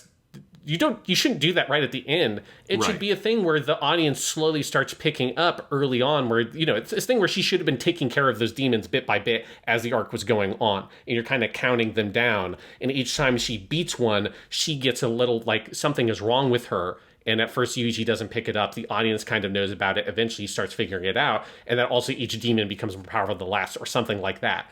And that would all work. But also now you're just making, like, a battleship, right? Like, you're too far into some other genre that could be a good story in its own right, but it doesn't meld well with the rest of what Kanon is doing. And this is, like, my story is one of those things about this, like, both, I assume it's true about if you play it as the game, and it's very true here as a show, that makes it feel like an early one of these kinds of visual novels that hasn't fully figured out how to unify all of these things together into one core thing, because it does. My story stands out in that way, and then you also have Shiori's story, which stands out in the other way if she doesn't have any of the magic stuff. And so these stories are kind of too far afield in that kind of genre, and it's hard to kind of have them all combined together and have them comment on each other in a way that feels kind of coherent, and there's just too much friction between them that it feels weird transitioning between. We've been trashing on it a lot, but I do want to talk about that episode 12 a little bit, because I do think episode 12 is the standout episode of this arc. This is the one that has the ballroom scene at the end, and it's directed by Yasuhiro Takimoto, who's one of our main directors that we'll get to with Hyoka and stuff like that. And that scene, which is the dance scene, and a lot of the fight afterwards is animated by Kigami. And that sequence and everything at the ending of episode 12, I just think is absolutely masterful. Certainly in terms of just, like, the pure animation level in composing it all physically, but it's also the point at which I was most invested in the story. Like, I think the thing of her having been fighting these demons and all of that in secret at night at the school, And then now you have this one moment where she gets to connect with Yuichi and be out in public and social and all that stuff. And then the demons coming and ruining that at the end. It's a really great slice of story that I think gives you a vision of a better version of my story here. And then after episode 12, I think is when it starts to get a little bit more bogged down. And then the last episode of this arc kind of kills all of it. But I just remember that after I finished episode 12, I was like way into what the show was doing. And I was like fully in on the Mai route at that point, and then it started to lose me. But episode 12 in a vacuum is a great, great episode of anime. Absolutely. There's a lot I like here. I was going through your notes because you were noting that this is a Kigami piece of animation, and I had that in my notes. I was like, ask Sean, did Kigami animate this? Because I saw that dance scene in the ballroom. And it's incredible. It's like truly amazing. And I was comparing it in my mind to a scene we spent a lot of time talking about in season 3 of this show, in Lupin the Third Part 1, where you have that amazing dance scene between Fujiko and Zenigata on the boat that is drawn by Hayao Miyazaki. And that is obviously a comedy dance number, has a lot of the same kind of skillfulness because dance is dance, but like that's where I'm used to seeing more like dynamic dance animation is in something funny, because that's I think where an animator would generally go with it. It's not played. There are other things that are funny in that episode. That's not played for a laugh. And just like having things like where she is doing full twirls in animation, in planar 2D animation, that is hard to consider. That is a full 3D movement that you then have to render on a flat surface from a stationary camera, right? There's a couple of shots where the camera's moving with them, but some of this is not one of them. And then there's one near the end of that shot where they are both twirling together that definitely has some kind of 3D background going because the camera kind of comes and swoops under them, but the animation is still two-dimensional. And all of that kind of perspective stuff is amazing. And again, it's actually, I brought up the Lupin scene on Sakagoboru for myself just to compare. And it's funny because that's all about like the rubberiness of the characters, right? And that they can become distended and extended. And this one is very much about, this needs to be realistic. This needs to feel like they are actually having this dance together, so their proportions have to stay the same at all times, which is in some ways even more amazing when you consider, again, there are full fucking twirls going on here. It's wild. Yeah, and this is a 2-core TV anime. Like, this is like, they don't got a lot of time to spend animating this scene. It's like jaw-drop gorgeous. It's incredible. Like, that's definitely where you're seeing some of that real animation prowess from KyoAni at work here. In a way that I don't think Air had anything quite like this, whereas like Air had a lot of really great shots and stuff like that and had good animation, but it didn't have something like this where you're like, how the fuck did you guys even pull this off? Because it is like, you know, these characters have to be like perfectly on model for the style they're going for, which is that, like, you know, they have to look like who they are and they have to look real and grounded and physical. And that's where you have, like, you know, Kigami's sort of thing of his part of his style that, you know, is sort of goes throughout all of KyoAni's work, is that focus on the detail and the physical and like the very real motion and emotion that these characters are expressing, and the finicky nature of that, and the hair and the dress and the way that all that moves. It's so good and just incredibly meticulous. And then again, after that, it transitions into like a similarly masterful big action sequence of her going and using the sword, and the Sayuri gets thrown against the wall and the tables get destroyed, and that scene of destruction, which again, a lot of that was also animated by Kigami, that also is like incredibly masterful and of a similar quality. And it is so impressive to see. And it is like, it's just a shame that that stuff can't build to a better conclusion, because I think it's like that episode on its own is so compelling, and so it gestures at something much more interesting than where the story ultimately goes. There is also some good comedy here as well. Like I did really like also in episode 12, that's where Mai is really embarrassed at wearing the dress, and Yuichi like compliments her or whatever, and she just starts karate chopping him and Sayuri in the head while they're both teasing her, which is like some of that stuff with Mai there's some really great comedy with that character, and that moment really stood out to me because of how naturally the comedy sprung from the characterization of all the people in the scene. It's just like a very simple little physical bit, but it you know, there's a sparkle to some of that stuff there, where you see all that potential. Absolutely. And I bristled really hard at episode 11, walked away for a little bit, came back. I did enjoy 12. It was getting me back on board, and sadly, the stuff after that is not as good. But I agree that is a standout episode and points to a better version of the Mai thing, where I think there's maybe a version of the Mai story that is less complicated, is more stripped down, is more on that personal level, that would be the right counterpoint to the Makoto stuff. This version just isn't it. Yeah, that's definitely true. I want to shout out before we move on to Tamara Yukari, who's the voice actress who plays Mai. Obviously, a lot smaller line count than the other characters because of the type of character Mai is. We talked about her last week because she's also Michiru, the little sister character in Air. So you get to see two sides of the Tamara Yukari. You get both the lolly character, which is Michiru in Air, and then here you get the...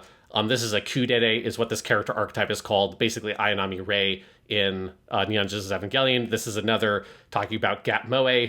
This is a clear Gap Moe character archetype where she is seemingly very aloof and emotionless, but underneath all that, she does care so much about her friends. She is very loyal. She is very affectionate. She just doesn't know how to express it. And some of that, like where that comes through in the comedy, I think is really potent. That scene of her karate chopping them in the head is adorable, but is also very funny. I do love the gag about she's so unresponsive that Yuichi says something like, oh, well, say honey bear for yes and fat tanuki for no, or something like that. And then the next episode, they're having a conversation and she just starts randomly saying those and Yuichi can't remember why. Like, that's a very funny bit. They do have some good stuff with that character archetype and kind of have some fun with it. That I think they do a good job with it. Where it shows up. Again, it's just like, I think by the end of the story arc, everything else has bogged it down. But where the character works, the character did work for me pretty well. It's just, yeah, I just so disappointed with the Mai thing. I just remember how into it I was in episode 12 and then how checked out of it I was by episode 14 or 15 when it ended. Yeah. And just to mention also, Sayuri here is Tomoko Kawakami, who we talked about last week. Star of many big things like Hikaru and Hikaru no Go, Utena in Utena, Misuzu in Air, passed away in 2011, but great role. Has more lines than Mai does, clearly, in this stretch. And she's a good character. I like her a lot. Yes. One note I did also make with the Sayuri stuff is episode 14 is an episode directed by Taichi Ishidate. That's the episode that gives Sayuri's backstory. There's more in that episode than just that. But that was an episode where after I finished watching that, like that whole backstory is so an episode of Violet Evergarden that Violet Evergarden never showed up for, because Violet Evergarden, that show is about the main character going to places and writing letters for people who don't know how to express their feelings, and like writing their feelings down in letters and giving it to the person that they want to express it to. And the show does a lot of stuff with that basic setup, but it's about it's fundamentally it's just a show about wanting to be able to say I love you to someone, but not knowing how to really say it. And that's exactly what her Sayuri's whole backstory was. And I cackled to myself when I looked at the director, and it was the guy who made Violet Evergarden. Like, obviously, I think that's purely a coincidence because he didn't write. Violet Evergarden is a series of visual novels or light novels, right? Yes, yeah. So he didn't write either of these stories or anything. I think it's purely a coincidence, but it is just incredibly funny. Anyone who has seen Violet Evergarden, you will know exactly what I'm talking about if you've seen that episode of Kanon, how similar it is to the basic setup of that show, just the main character never arrived. And how much better everything would be. I mean, Violet's not going to be able to save that kid's life, but there would have been a lot more catharsis if she could have been there in time. And this is too bad we just don't live in that world for Kanon. They should have done that as like an OVA for Violet Evergarden on the DVD. That would have been great. That would have been amazing. Yeah. All right. That's the Mai route. So then we have, next up is the shortest route. This is Shiori's. This one's only 3 episodes, 16, 17, and 18. And this one's interesting. Like, there's a lot of stuff I do like about it. Like, I do like the character, but it's such a weird one because it just feels like it's out of a different game. Because as I said, she has no supernatural abilities at all. Like, she just doesn't connect to the magical side of the world. Other than, I guess, in the ending where the miracle happens. But again, that's like so outside the scope of that character. And then she has no pre-existing relationship with Yuichi, and she's the only one of the 5 girls that doesn't. And it's really weird. It's particularly weird because her arc, I believe, is also where you get introduced contextually within the show to the idea of the canon. I think she's the one who explains what the musical canon is, which is hilarious because she has nothing to do with that concept to me. Like, you know, so much of that concept in the show is about these echoes of what Yuichi did when he was a child and visited this place 7 years ago, and that all coming back to him. And she doesn't connect to that idea at all. So it's like, it's a weird thing where I, in theory, really like the Shiori stuff, and I enjoyed that story in its own right, and I thought there was some good stuff there. I liked the character. It just didn't, outside of what they do to build it into the broader narrative by incorporating some of the Makoto stuff thematically, it just didn't feel like it had any place in the broader, like, world of Kanon to me. Yeah, I think that's my problem with it. And the place where it does kind of fit in is just the general repetitiveness of I'm going to die and this is going to happen and I want my nice last days, and like that plays into the Makoto stuff nicely, but it is also like something fundamentally we've seen a couple of times at this point. And I don't know if it has enough new there. It's also, while she is not magic, the nature of her illness feels like it's supposed to be vaguely magic, because it's like, you will die on the stroke of your 16th birthday. That's not an illness. What exactly is... I guess maybe someone embellished that for her. I'm not sure what it's supposed to be. So there's some of that stuff as well. You know, I do like the character. I particularly liked earlier in the show their scenes where he would come out and talk to her at lunch, and she'd be hanging out and saying she had a cold. And I liked all of that. It just felt like when we got to the actual meat of the story, there wasn't much meat to it. Yeah, I think it is... It's like weirdly plain, like partially because it doesn't have any of the metaphor stuff to sort of like, you know, help you, I think, dig a little bit deeper into that material. I'm with you that there's something about she just has like anime girl disease, you know. It's just like, honestly, like I almost kind of believed her when she said, "Oh, I just have a cold," because, you know, anime sometimes likes to make colds be this sort of like mortal affliction where it's like, "Oh God, I'm bed stricken for weeks at a time because I have a common cold." You know, it's just like a fuel for these kinds of, you know, that genre to be able to have the stories about visiting the character when they're sick or whatever, or generating drama through them getting a cold. But yeah, she just has sort of like some sort of generic illness. But there is something about the character, like, and I think you're right, a lot of it is like outside of her actual character arc, because I love her relationship with Yuichi so much. Like, that's where her Gat Moe thing comes in for me, is this, like, she is outwardly like this very fragile character, right? Like, everything is, like, you know that she's sickly before she tells you that she's sickly, because everything about her character design and the shawl she has, all that stuff, like, communicates the fragility of the character. But she's also the only character that is able to, like, kind of verbally spar with Yuichi, who's a very sarcastic character, and everybody else is kind of like the brunt of his jokes. But she, like, goes back and forth with him, and there's a lot of fun back and forth between those two characters I love. In one of the earlier episodes, I think it's in episode 12, because I think that's where I screenshotted these. Episode 12 has this scene where, I forget what they're talking about. There was something where, like, if something didn't happen, he would have to do a handstand. And then Yuichi does an actual handstand. And there's a shot of everything flipped upside down, and then you have the shot of him doing the handstand framed by the tree. Like, all of their little conversations in those kinds of episodes are so great and very flavorful. But I do think when it comes down to now, it just has to be about Shiori, and she has to sort of be the whole framework of the story. I agree with you that it just feels a bit too thin, even if there are scenes and sequences with the two of them I really like. Like a lot of their stuff in episode 18, I think, at least is like visually framed incredibly well in their last conversation at the fountain.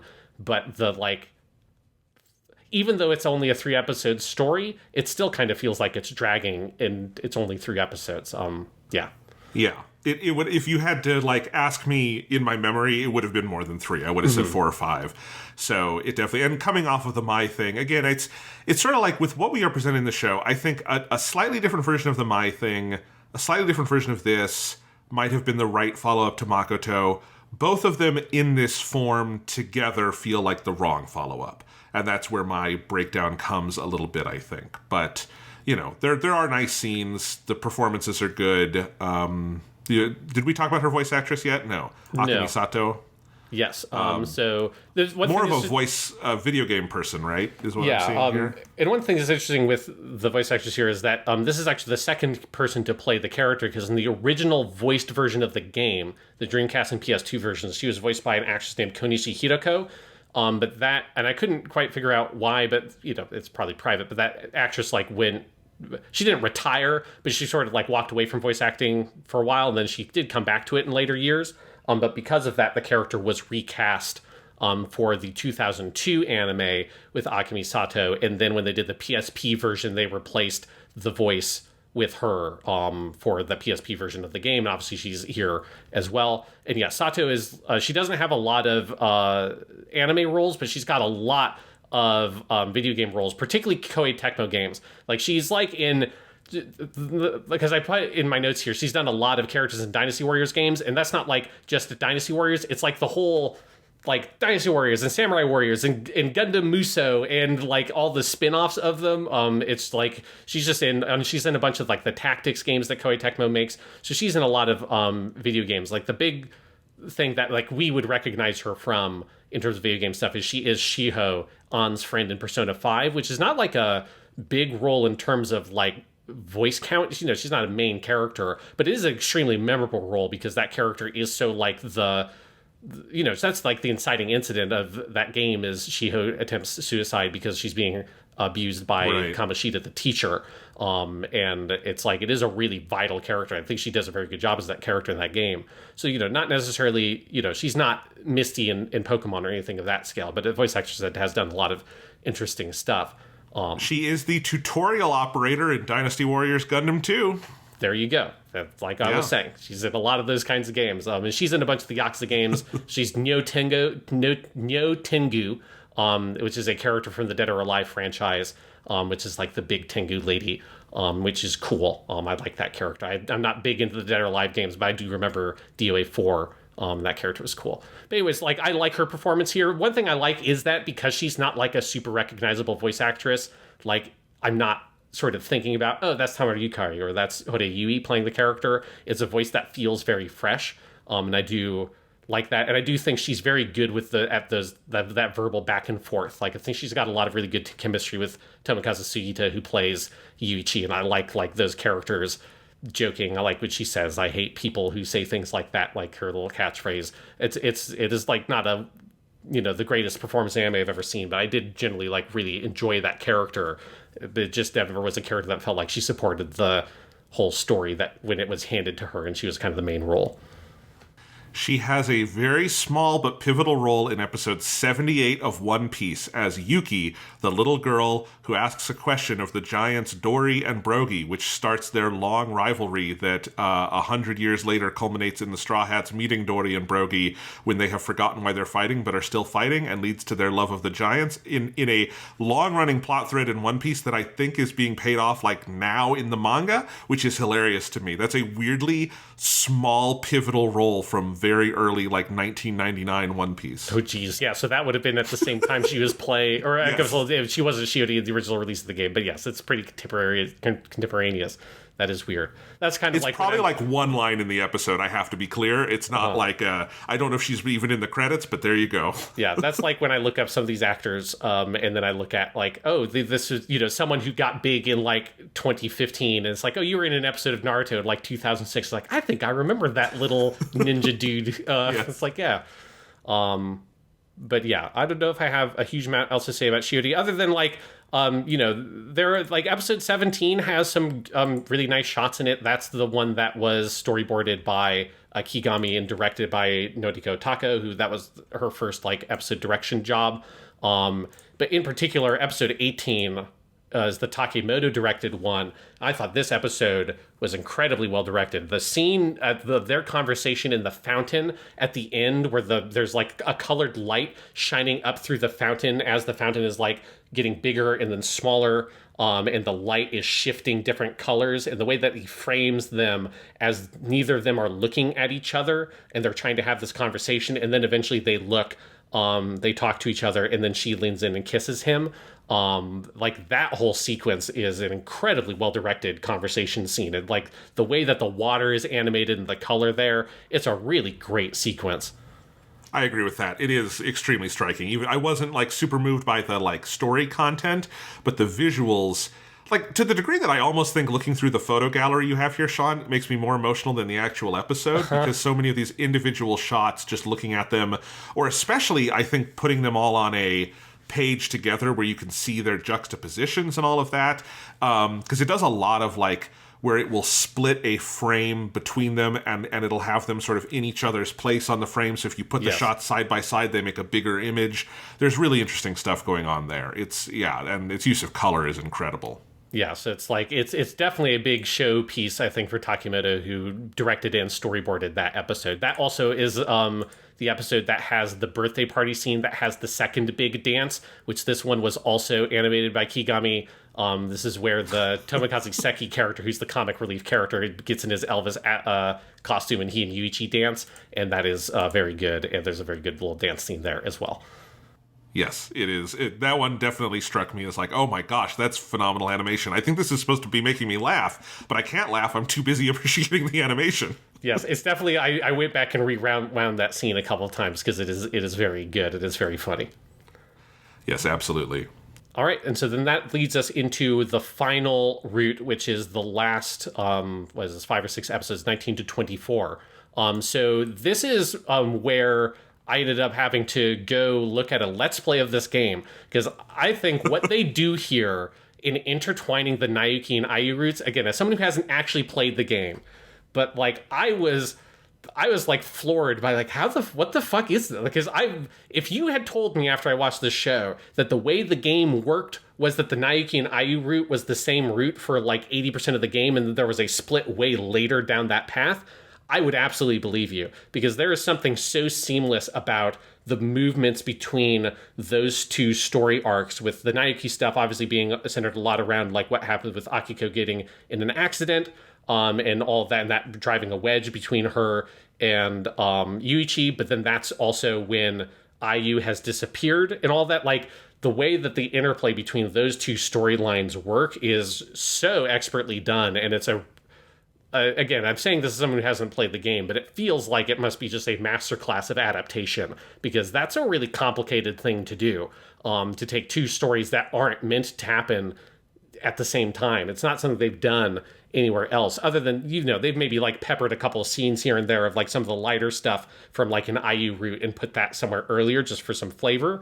But they've never like interwoven the dramatic parts. But I think both stories end up feeling so much more effective because of that. Because I think like probably the Naoki and Ayu route maybe would have a similar problem to the Shiori one. Particularly the Naoki one, I think on its own would feel very thin. That like, oh, it's just about Akiko gets in an accident and then it's about getting over that, basically. I don't think there's like not a lot of meat on that story in isolation, or it doesn't feel like that. But when you combine that with Ayu and you draw this parallel between these two women / girls, I guess, like who have both waited for Yuichi, right? It, like with this, like both of them on that same bench where Yuichi is waiting and Naoki's the one that comes and picks him up. Ayu's waiting, Yuichi's the one that comes picks her up. There's just like a nice paralleling of those two characters they identify and interweave those stories, and it makes for, while I was kind of down on the show through the Mai stuff at the end, and the Shiori stuff was like fine but not great, I really, really liked this last stretch of episodes. Yeah, they didn't work that powerfully for me, but I will agree that they're good. And I think, I did kind of look up like, okay, what are I didn't go to like the lengths of looking at Let's Plays, but I was reading like synopses of the individual arcs to see like, how do you untangle these? Like, what are the individual pieces they were playing with? And it is interesting to me because, I have a really hard time imagining what the heck the Naoki thing is on its own. Even reading about it, it's just like, that feels very thin. Especially if you want to adapt this and not have it be an incest porn story, right? Like, yes. It's something else. And so what it winds up being is essentially this really is the Ayu arc, with the Naoki stuff being support around that, as it probably should be, because they're cousins and they're family members and they're there for each other as family. And I like that. I like that part of the Naoki thing, that the relationship they really discover is this, like, they can lean on each other as family, and he helps her get out of her depression. I don't know if it's fair to call it a depression. Her mom was just flattened by a car. That's not a chemical imbalance in the brain. That's a natural reaction to something that happened. And then she is able to kind of help lift him out of his issues. And then the background of all of this is Ayu, whose disappearance and all of that happens before Akiko gets pancaked and all of that kind of stuff. And yeah, I think that back and forth is good. It felt a little elongated to me at 6 episodes. There were some parts that I felt maybe a little too circular, but I did like this. I like the IU story. And I think my biggest questions, honestly, for you, Sean, are just, I don't know if I missed something. I'm curious how you read it, what exactly the miracle is, because all of the everybody gets better happens off screen between episodes. Oh, it's the last wish, right? It's the last wish of the angel doll.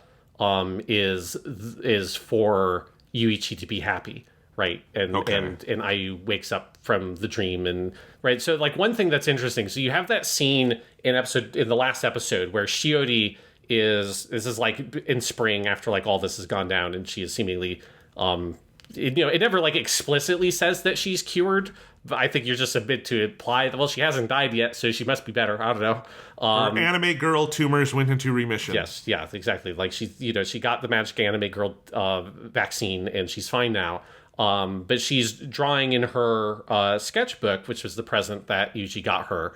And she has this whole thing of where she feels like, have you ever thought about like if you're someone in someone else's dream and they wake up and have this whole talk about the dream stuff that connects to that opening narration where you now know that, oh, Ayu is not dead, that she is in a coma. This is, I don't think it's not literally everything we've been seeing as a dream. All that stuff has been happening, but it's like, there's a boundary between this kind of porous thing between like dream and reality that's going on here.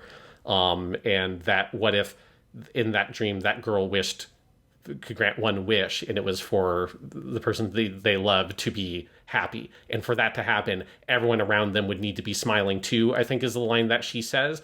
And that scene, because this is another thing where I had to look this up, because it's just like, did they write that scene? Or like, where does it come from? That scene is from the ending of the Shiori route.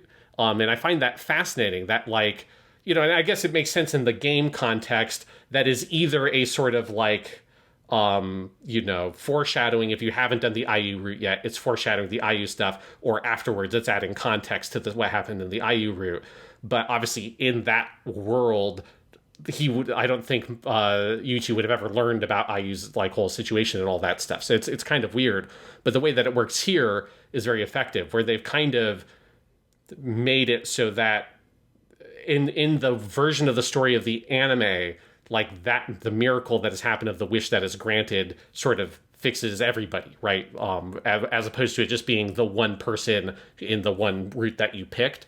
And I would have to play the game, obviously, to like understand better exactly how the game develops that idea. But I think it's hard for me to kind of envision how does the game do that, because I think in the show, it works pretty elegantly as this like the angel motif and this thing they've built up through the IU route and this one wish that was left behind, and that being like the thing that gives you your kind of magical happy ending. Is like that happy ending fully like earned or whatever? Maybe not, but like I did enjoy. I appreciated having the happy ending, and I think like having a whole episode dedicated to it did work for me quite well. Well, and because it's a happy ending for everyone except IU as that episode starts, right? Because she's not out of it yet. And it seems like symbolically what gets her out of that is Yuichi going and finding the last piece of his memory, right? Which is the hairband that she had that whole time as the astral projection version of her, whatever we want to call her, but he hadn't actually given her, which is, I did kind of like that. I did like, because you have the big long scene where he comes and they're at their, tree school and all of that kind of stuff. And he has that extra package. And I'm like, oh, what's in that package? And they're very good at like, they don't draw too much attention to it, but it's like that scene resolves without us ever learning. Mm-hmm. And then he goes back and finds it buried in the snow. And that's kind of the final sad piece, because then there's a happy ending after that. Yeah, because it's that. And then it's also, and this is all stuff that they created for the anime, is all the people coming together, and there's like a montage of all of the characters like helping Ayu while she's in the I liked that a lot. coma, and they're like massaging her legs, or there's a great scene, I took a screenshot of it, of Akiko-san washing her hair that's so well animated. The water in the wet hair, it looks so good. And like them taking her out into the sun, and so it feels like, you know, that's they have kind of manufactured what feels like would be the quote-unquote true ending in a more modern version of a visual novel, where you would do something like this. You would have, because you have played all the different routes, and you, through the body of Yuichi in these parallel worlds, have like confronted all these different issues and kind of come through it with all these different characters. That's the thing that delivers this happy ending, because you all come together to help this one girl. And that's, you know, that's like, I think to me, like what that happy ending is really about. Yeah, absolutely. I do like especially I think those last 2-3 episodes, because the third to last one is where he starts having, I think that's where we get the full flashback to she falls out of the tree. And that's where it comes together. Then the penultimate one is him talking to the quote-unquote real Makoto. I liked that a lot. And then the finale, I particularly liked the aspects where everybody comes together to help Ayu in the hospital. That just felt like a good, okay, even if I didn't like the Shiori and my stuff all that much, this is good payoff to that, in so much as everybody is sort of here, and we're seeing their graduation, and then we're seeing them help out. And it's sort of this, like, Yuichi has that line at the end of, I think, the penultimate episode, where he's talking to Makoto about all the things he couldn't do, that he's just repeating the same scenarios where he has people he wants to help and he can't. And we know he's wrong about that, because he's been doing everything he humanly can for these people. But the finale is like, the actual miracle is the little community he built, and I like seeing that together. Yeah, because there is a thing where I think they identify a common thread in all the stories, is this feeling of powerlessness, because what is happening for all these characters, like they're all accidents, right? Nobody has any control over what has happened, right? Nobody has made Shiori sick. Nobody's responsible for that. Nobody, you know, like, it's not Nayuki's fault that Akiko got hit by the car because she asked her for the cake or whatever, right? It's understandable that you would be thinking, like, if I just hadn't asked that, none of this would have happened, but it's not her fault, right? It's nobody's fault that Ayu fell out of the tree. Like, all these things are tragedies that have occurred that nobody has any power over, and yet you're still eaten up by the guilt around it. You know, like Sayuri getting hurt in the Mai route is a thing that Mai didn't have any real control over, right? It's an accident. And it's about sort of, I think, one of the things they identify is the show's about, confronting that feeling of powerlessness and trying to work through it and do the most that you can. And maybe you can't, you know, cure Makoto or Shiori or whatever, but you can, you know, you can be there for them and make what time they have left be as good as it can be. And you can, you know, try to like be an emotional support for Akiko when she has been hit by the car and all that kind of stuff. So it is like about facing and confronting that feeling of powerlessness rather than running away from it, right? Because that's the original sin of the show. That's the thing that Yuichi did in the past. And that's another place in which the Nayuki and Ayu arcs feel so tied together that it's hard for me to imagine playing them separately, because the notion of Yuichi running away is most powerfully communicated by the flashback of him slapping the snow rabbit out of Nayuki's hands when they were little kids, because she didn't know what had happened and she's trying to help him, and he, rather than trying to express it or something, he just slaps it away and runs away. And that obviously like sort of festers within Nayuki the whole time, leading to the breakdown of their relationship when the Akiko thing happens. And so the thing with Yuichi as a character is he has to confront this thing he's been running away from his whole life. And it's the thing he's been running away from for the whole show, which is this tragedy that happened to Ayu, something he's sort of forced himself to forget, and something that he's so hasn't confronted that he never even learned whether or not she lived or died. He just assumed that she was gone because he couldn't confront like what happened there. And I think like I'll have the way that all of that dovetails together in the ending with the Nayuki stuff in those flashbacks, with the Ayu stuff in those flashbacks, then with the scene where the real Sawatari Makoto comes in and is obviously like a metaphor for heaven. He wakes up in this like stark white, beautiful apartment room and all this stuff with her, and she gives this very sage advice to him.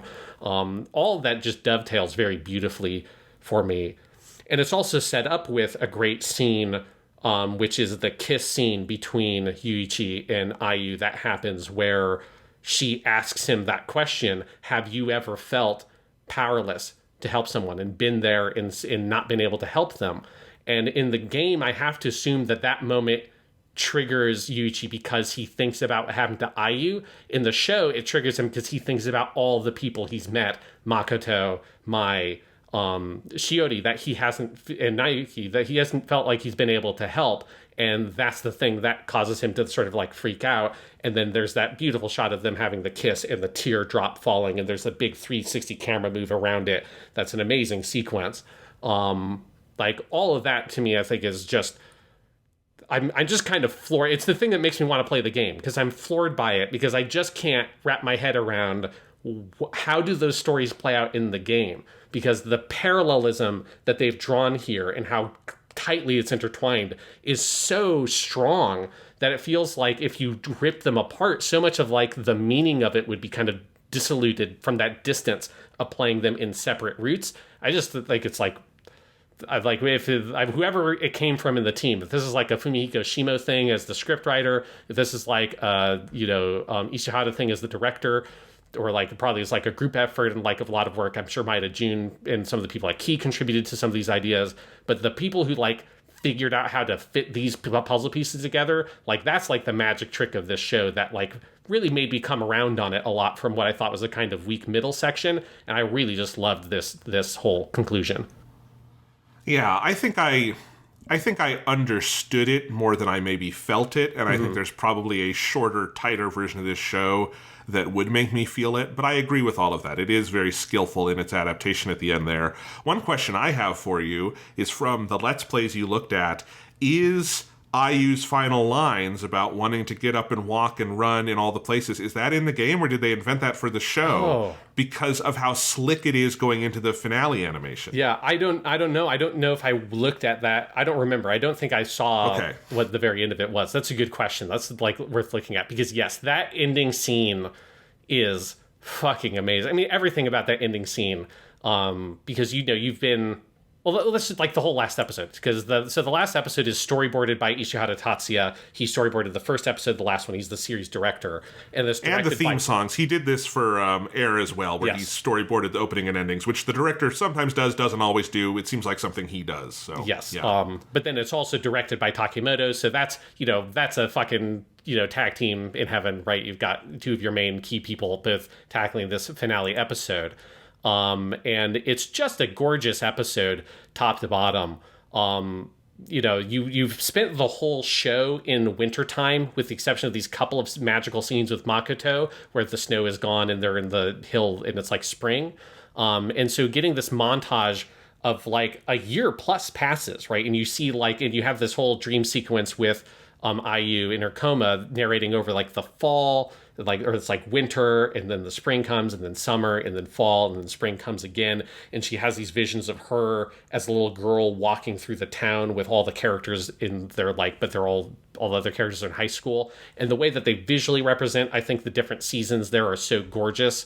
They use this almost kind of watercolor effect in some places for some of the backgrounds. That's like in the fall has this very beautiful, almost like impressionistic looking autumn trees, and then later when it cuts to spring in the last section, you have this very beautiful, almost kind of watercolor looking sakura tree and stuff like that, where the whole visual aesthetic of the show shifts a little bit in this last episode. And then you get that last little scene where they frame out Ayu and Yuichi's voice for like the first, or faces for the first half of the scene, until Ayu takes her hat off and she's got like this very like silly little boyish haircut, and Yuichi laughs his ass off, and that's the first time you see his face. And then she like slowly gets into the wheelchair. There's a very like nice, delicate piece of animation of her grabbing Yuji's hands and him helping her in the wheelchair. He's pushing her along, and then they have that conversation. Will I be able to run around again? Of course, on the dirt, grass, or snow, you'll be able to run around again. She says, yep, you're right. She smiles at the camera. The camera zooms out. It then cuts to the stump that has a little piece of growth coming up on it, and a fox in the blurry distance walks from behind it as you have the bum bum bum bum bum playing as the ending's kicking up, and then it cuts into the ending theme with her running. And it was like, that's by far, outside of the Makoto story, the most emotionally moved I was, because the long game on this fucking ending theme that's like weirdly up-tempo and happy for a show that often has very sad endings for episodes, being this image of IU running happily through the snow, and you know, as they're sort of, she says this, will I be able to run around again? And right when she asks that is around the time where the first notes come in. You're like, you motherfuckers, I cannot believe this. I cannot believe you have done this. And it's just such a magic trick of using that ending theme. It's one of like the sharpest uses of an ending theme I think I've ever seen, because that is a long ass payoff that you've been working with.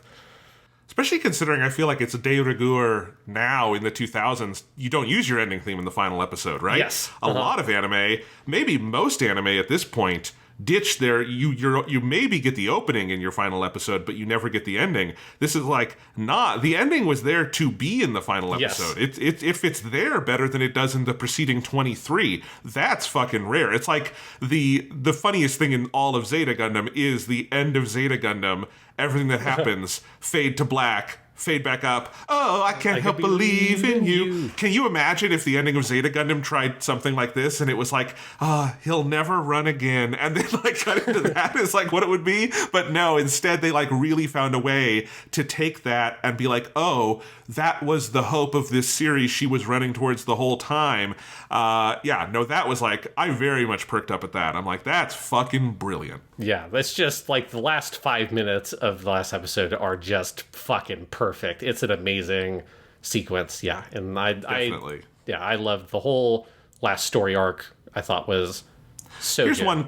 Here's one question about the last story arc, though. Why did they choose to animate Akiko's car accident in the way that looks like she would be the most dead? Because the way that happens, a car gets hit, flips and hits her. Like a giant SUV is flying through the air. There would be no body.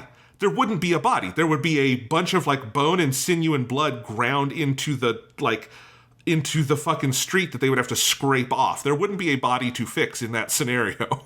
Yeah, I'm kind of with you that it's like it's a bit much. I mean, it's a very well composed like shot in sequence. The way it's like edited with both of them, Naoki and Yuichi, at the school getting the news, and as they're getting the news, it's intercutting with her walking home and getting hit by the car. But yes, it is maybe they went a little far with it's just her getting hit. Because like you hear the tires screeching off screen at first. I'm like, okay, it's going to be a car spins out and hits her and like kind of maybe throws her. And then I could believe that is the kind of injury that you may or may not recover from. But instead it is like she gets hit by cars in a Fast and Furious movie. It's kind of wild. But no, everything around it is great. I actually found, this is a tiny little element of the episode, but the teacher who comes out and very professionally informs them and then goes to the hospital with them. I found that tremendously moving. And maybe that is just a very normal thing. I can imagine this, the teachers in Japan do and take on. But I don't know what it is. I found that very moving. That's not something I can maybe imagine a teacher expected to do, at least in America, but I liked it a lot. That's funny. I noticed the same detail because it's when he's like there with them at the hospital and he says like, if there's anything I can do for you, like we're there for you. That hit me as well. It is. There was an air of like professional empathy to it that I like really liked. So anyway, all of that's great. We should talk about the voice actors here. Yes. So let's talk about for Naoki probably first. So with Naoki is voiced by Mariko Koda, who she is much more a musician. She has released 14 studio albums, and she does live, like her. If you go to her YouTube Wikipedia page on in Japanese in particular, it is thick. This is like, it's like she has all these live concerts. She's a regular host on a bunch of different radio shows over the years. She's been a regular host on at least 25 different radio shows, and I love one of them that she hosted from 1997 to 98 is called Marika Koda's Come On Funky Lips. With funky is all caps and lips has an exclamation point afterwards, and it's like, man, that is a good. That's a fucking great name for a radio show in the 90s. Come On Funky Lips, great radio show, possibly great other kind of internet content. It's good. Yes, it's very good. So she has some other like anime in-game credits, but not like a lot. One that stood out to me is she is one of the main like love interests in Dokusei, or the all ages versions of that. If you remember from last episode, was one of the 1996 like primordial dating sim visual. I think it's even earlier than 96. I think that was 94. So she was in that.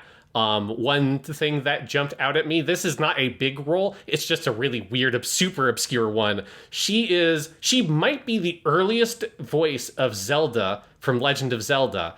There might be something even earlier. I'm not sure. It's hard. It would have to be something very obscure.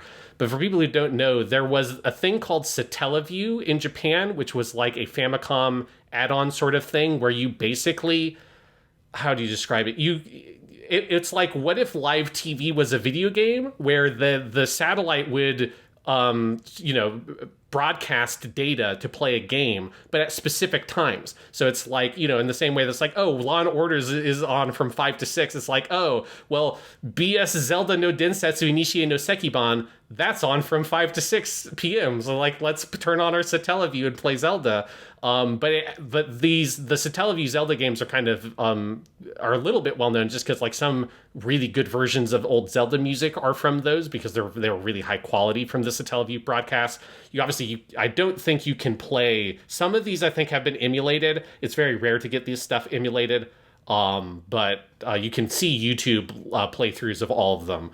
And I couldn't actually find. I went through a YouTube playthrough. I was trying to find a clip where Zelda was talking. I couldn't quite find one. But she is credited as the voice of Zelda in Legend of Zelda Initiate no Sekiban, one of the Satellaview Zelda games, and that is about the most obscure voice acting credit I have ever found for anything ever. Yes, but I'm surprised it's even archived. That's great. Yes. Yeah. But anyways, so she has like a very interesting career that's not, really an anime voice actress, but I fucking love Naoki. Like, she probably, if I was looking at this as a dating sim game, this is probably the character. Like, obviously you have the cousin thing, that's just a little weird. But like, on her own, this is probably the character I like the most. I think Naoki has the best example of the gap moe stuff I talked about with tsundere and kudere, where Naoki is not, I think, like, she doesn't fit so like typically into one of those archetypes. There's something about the gap of that character where she seems to be very kind of spacey and ditzy, like she like has a hard time waking up and all that kind of stuff. And she seems a little bit out there, right? Like she talks in a very slow way and all that kind of stuff. But she's like so well put together. And anytime she's doing stuff with like the track team and she's the track captain, she's so responsible. And you have that one whole like episode where Akiko-san, the mom, is at home with an actual cold, not an anime cold, but just a normal cold. But Ayu's freaking out about it because Ayu has her whole past where her mother died, and Naoki is like talking her through it on the phone at school about how to like make the recipes and stuff. There's something about when like Naoki is like taking charge of something and how strong that character is fundamentally. That gap is so effective, and I think like makes the character really appealing. And there's just, I think, such a strong backbone to the character. I don't necessarily think, like, in a dramatic sense, her story is, like, the most incredible story ever. But just as a character on her own, if you put her in, like, a more sort of standard dating sim thing that's, like, not like a Nakige, and it was more just about sort of, like, liking these characters and seeing a more normal love story with them, Nike would probably be my favorite character of this bunch, because I think that whole... There's a richness and a sort of real, grounded human quality to her characterization I think is so well executed. And a lot of that is the performance, but also like the writing I think is very strong in that aspect of the character.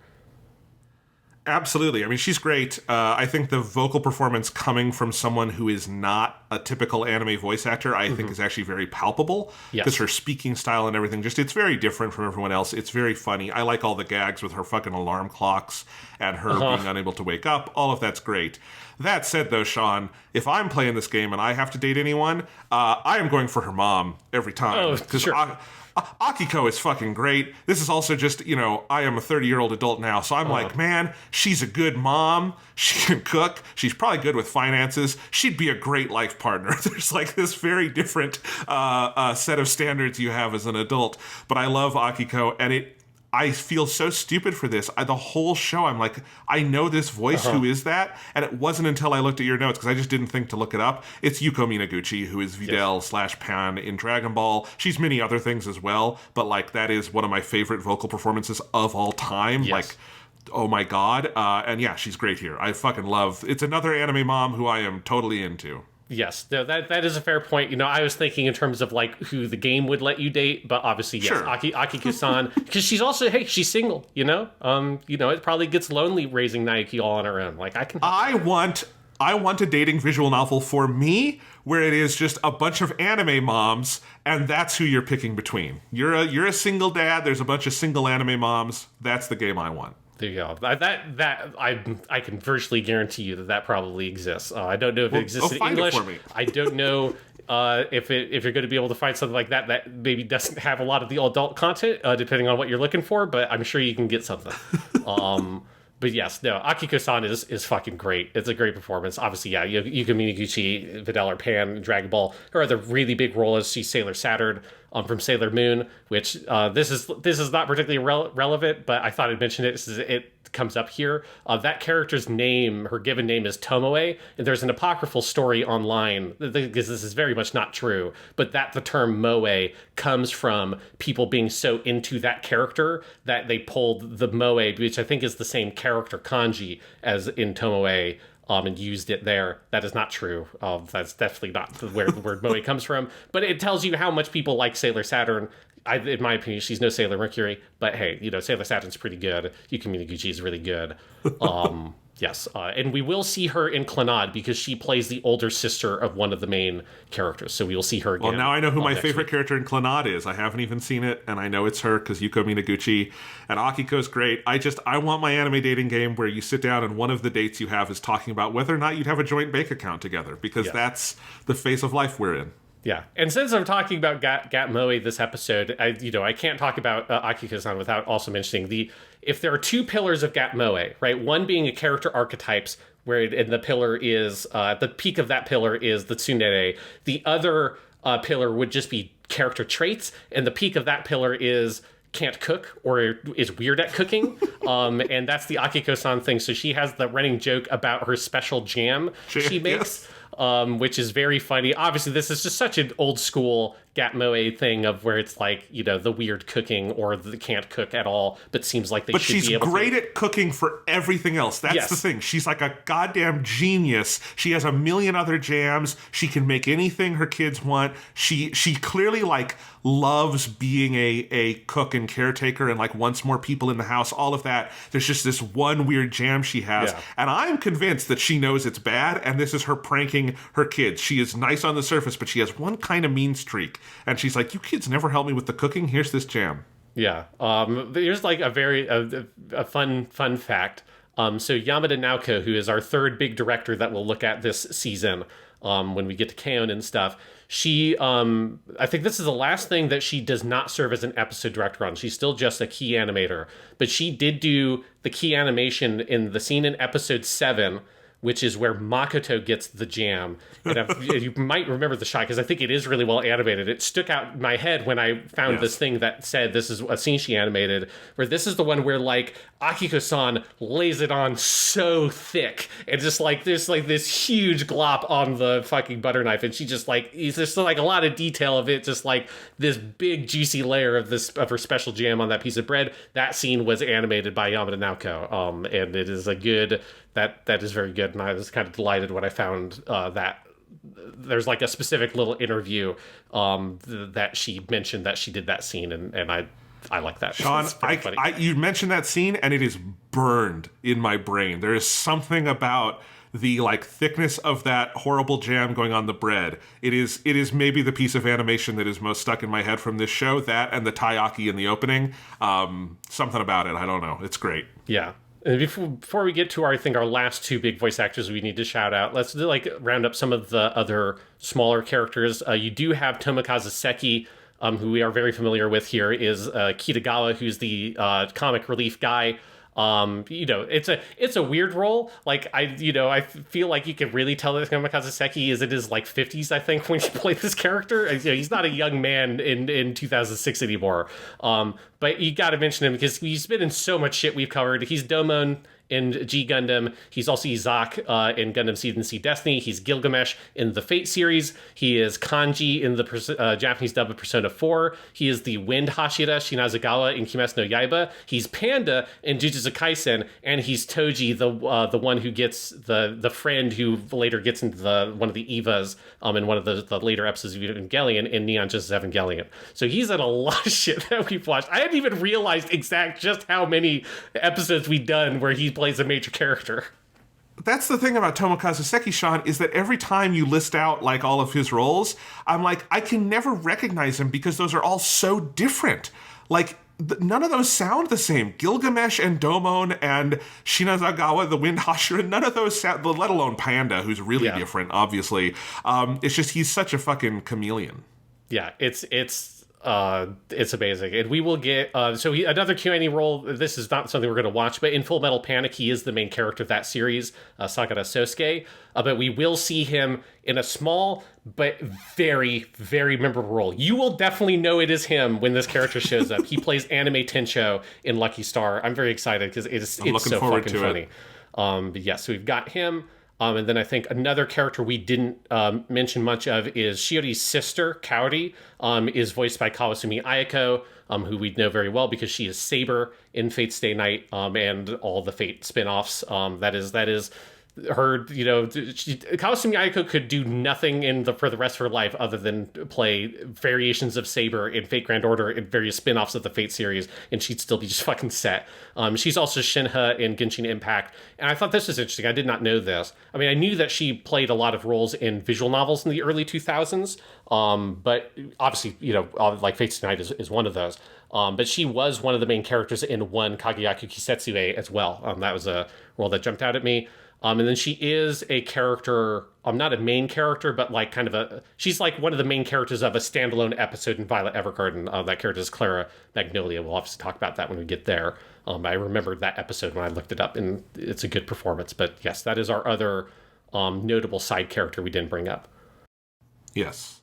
And then our final two are obviously Yuichi and Ayu. Yes. And I did enjoy Yuichi here because this is, I feel like, a slightly different version of Tomokazu Sugita than I've heard before, in that, I think he's probably best known for the depth of his voice, and he goes into that in a comedic register in this show, but generally it's a much more normal sort of character, maybe more similar to something like Yusuke in Persona 5, which you have listed here, and he's great. This is a complicated role, and he is a very commanding figure here. Yeah, I think he's the secret glue that makes the show work at all.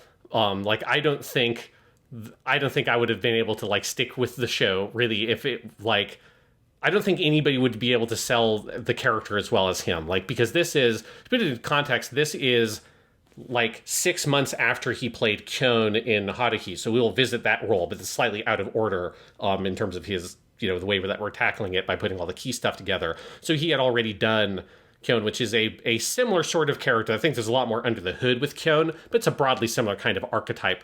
And yeah, there's something about this specific era of Sugita's career where he was playing more of these kinds of romantic leads, which he's well kind of aged out of that. And we'll see something kind of like this next week with Clannad, and we have Nakamura Yuichi playing the lead there, where neither of those guys are playing these kinds of characters. But man, Sugita is so fucking good at it. There is something about particularly the humor he's so good at. Obviously, his biggest role that he's most well known for is Gintoki, the main character in Gintama, which is mostly a very silly, over-the-top anime comedy show, but it is it also does, like, Gintoki has a more serious element to him that show sometimes has very serious arcs. And this would have been around the same time that Gintama started as well. But his comedy chops are just out of this world, and all that stuff with Makoto and like the very deadpan sarcasm he has a lot of the time, and then sometimes when that kind of breaks and he has these like very extreme over the top reactions, like mentioned much earlier in the podcast, the scene with the miso soup in the bathtub and him just screaming his head off. It's so good. I think he just like nails the comedy so well. But there is also like the more kind of compassionate side of the character and the more dramatic side of the character that I think he also does a phenomenal job with. I think there's such a fundamental warmth in the performance that kind of underpins all the sarcasm, and you kind of always feel that humor and the little barbs he has is coming from this much warmer place, because I think it would be very easy to play this character and have him come off as kind of a dick, but he comes off as very like human and relatable. And you can also, I think, see the kind of cracks in the character of that he is running away from something. There's something that he doesn't even know what it is, but there's something he's fundamentally not confronting about himself. And I just think Sugita, it's not the most sort of notable role, or it's a kind of a thankless role, I feel like, to play these sorts of characters, because they're usually so thin. The main male lead in a big harem-like romance thing like this, but he just like really nails it, and I think it's a phenomenal performance. Yeah, he's very good. As you say, I think he is very much part of the glue that holds this thing together, because I really can imagine losing interest if there wasn't kind of that rock at the center of it that he gives it. And yeah, excellent. It's thinking about comedy, and to connect this to Ayu and give us a little transition, that scene where they go to the movies, and he is just fucking bullying her the whole scene about this horror film that he obviously picked just to needle at her is fantastic, and he and Yui Horie are tremendous together in any scene they have. Yeah, it's so funny, and it's like, and when he does the ugu thing to like poke fun at her, it's so funny. I love fucking Yuichi. I think it's just a great character, great performance. But then, of course, yes, we then have the main heroine, Ayu, played by Horie Yui, actress beloved the world over. Of course, like for us, I think the biggest thing is Chie in Persona 4. I also know her very well as Hanekawa, one of the main characters in the Monogatari series. So probably her other like biggest role. We will see her in Toradora on a future season of Japanimation Station, where she plays one of the best characters of that show. That is one of her best performances, because it's a very complicated character. I also just want to note she is a relatively new character in Genshin Impact named Fadazan that is also fantastic. But, Horie Yui needs no real introduction. She's just incredible.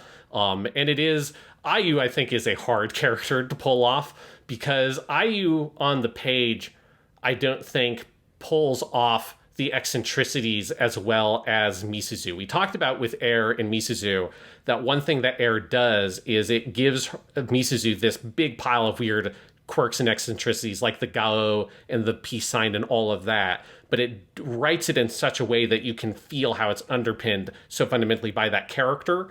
And I think there is stuff with Ayu's ugu. And then the other thing that, if you don't know Japanese, probably doesn't stand out to you, but she uses boku as her personal pronoun, which is a masculine personal pronoun that a girl usually wouldn't use. And it's one of the things that, and both those things code her as being young.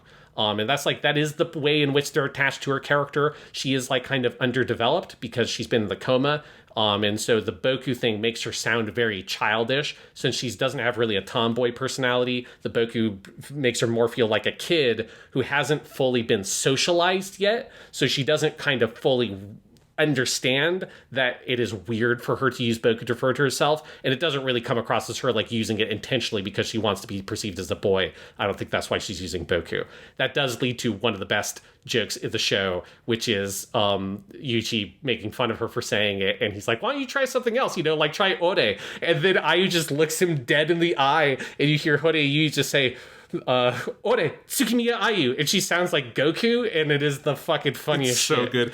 I love that scene. And I think that might be the only time on a commercial anime DVD I've ever bought they had like fan sub style notes at the top of the screen explaining, because they had to explain like, hey, this is what Boku means, this is what Ore means. And that's something I'm used to seeing maybe in fan subs. But this is a fucking Funimation DVD. The closest is some of the Dragon Ball DVDs explain puns that way. But like, I was like, oh man, I've never seen Funimation do this. This is wild. Yeah. Oh, but you have to. There's no other way to translate the Yes. scene. It's about that. It's very funny. But I do think that like on the page there's justifications, but I do think the Ugu thing specifically in lesser hands, it would be exactly the thing I was talking about in Air, of where it doesn't feel fully justified. It more feels like it's there to make the character quirky, and it's a bit too calculating. But I think Horia Yui does really pull it off. And I think also the fact that like Sugita, as Yuichi makes fun of her in the way that they do that, it does pull off the Ugu thing. And it did legit like become very endearing to me, even if in the first episode I was a bit like, oh boy, okay, here we go. But then later it started to work on me. So I think a lot of that comes down to Horia Yui just giving a really great performance. Because I don't think Ayu, as she is written, is really that interesting as of a character. Like she doesn't really, I think, have much in terms of way of the gap moe concept. There's not a lot of like friction in her characterization. She's a very plain version of the archetype she represents.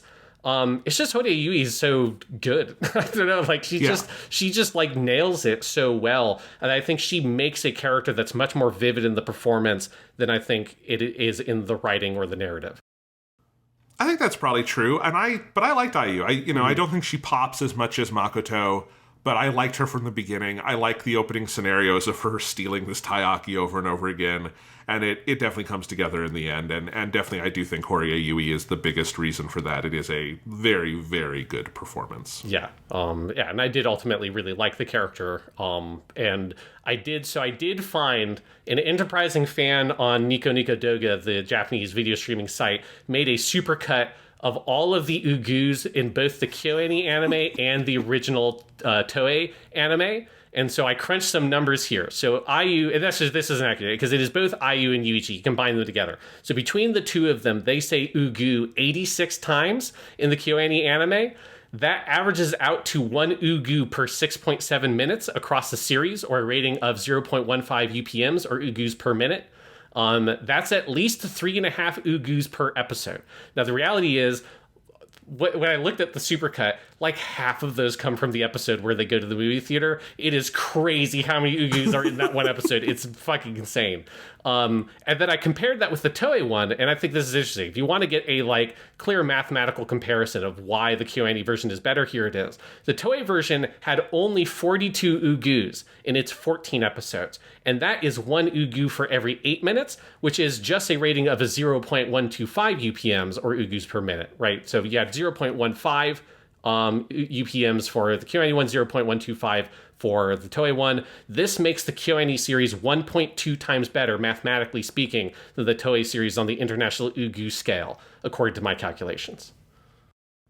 I love it. I think we should have more math on this show. Math makes everything better. Yes. I'm very glad that somebody did it for me, because there's no way in hell I would go through trying to count all the Ugus of this show. And the supercut is very good. It's pretty easy to find if you just Google for it. It'll pop up on Nico Nico Doga. But yeah, the Ugu thing, I was very wary of it at first.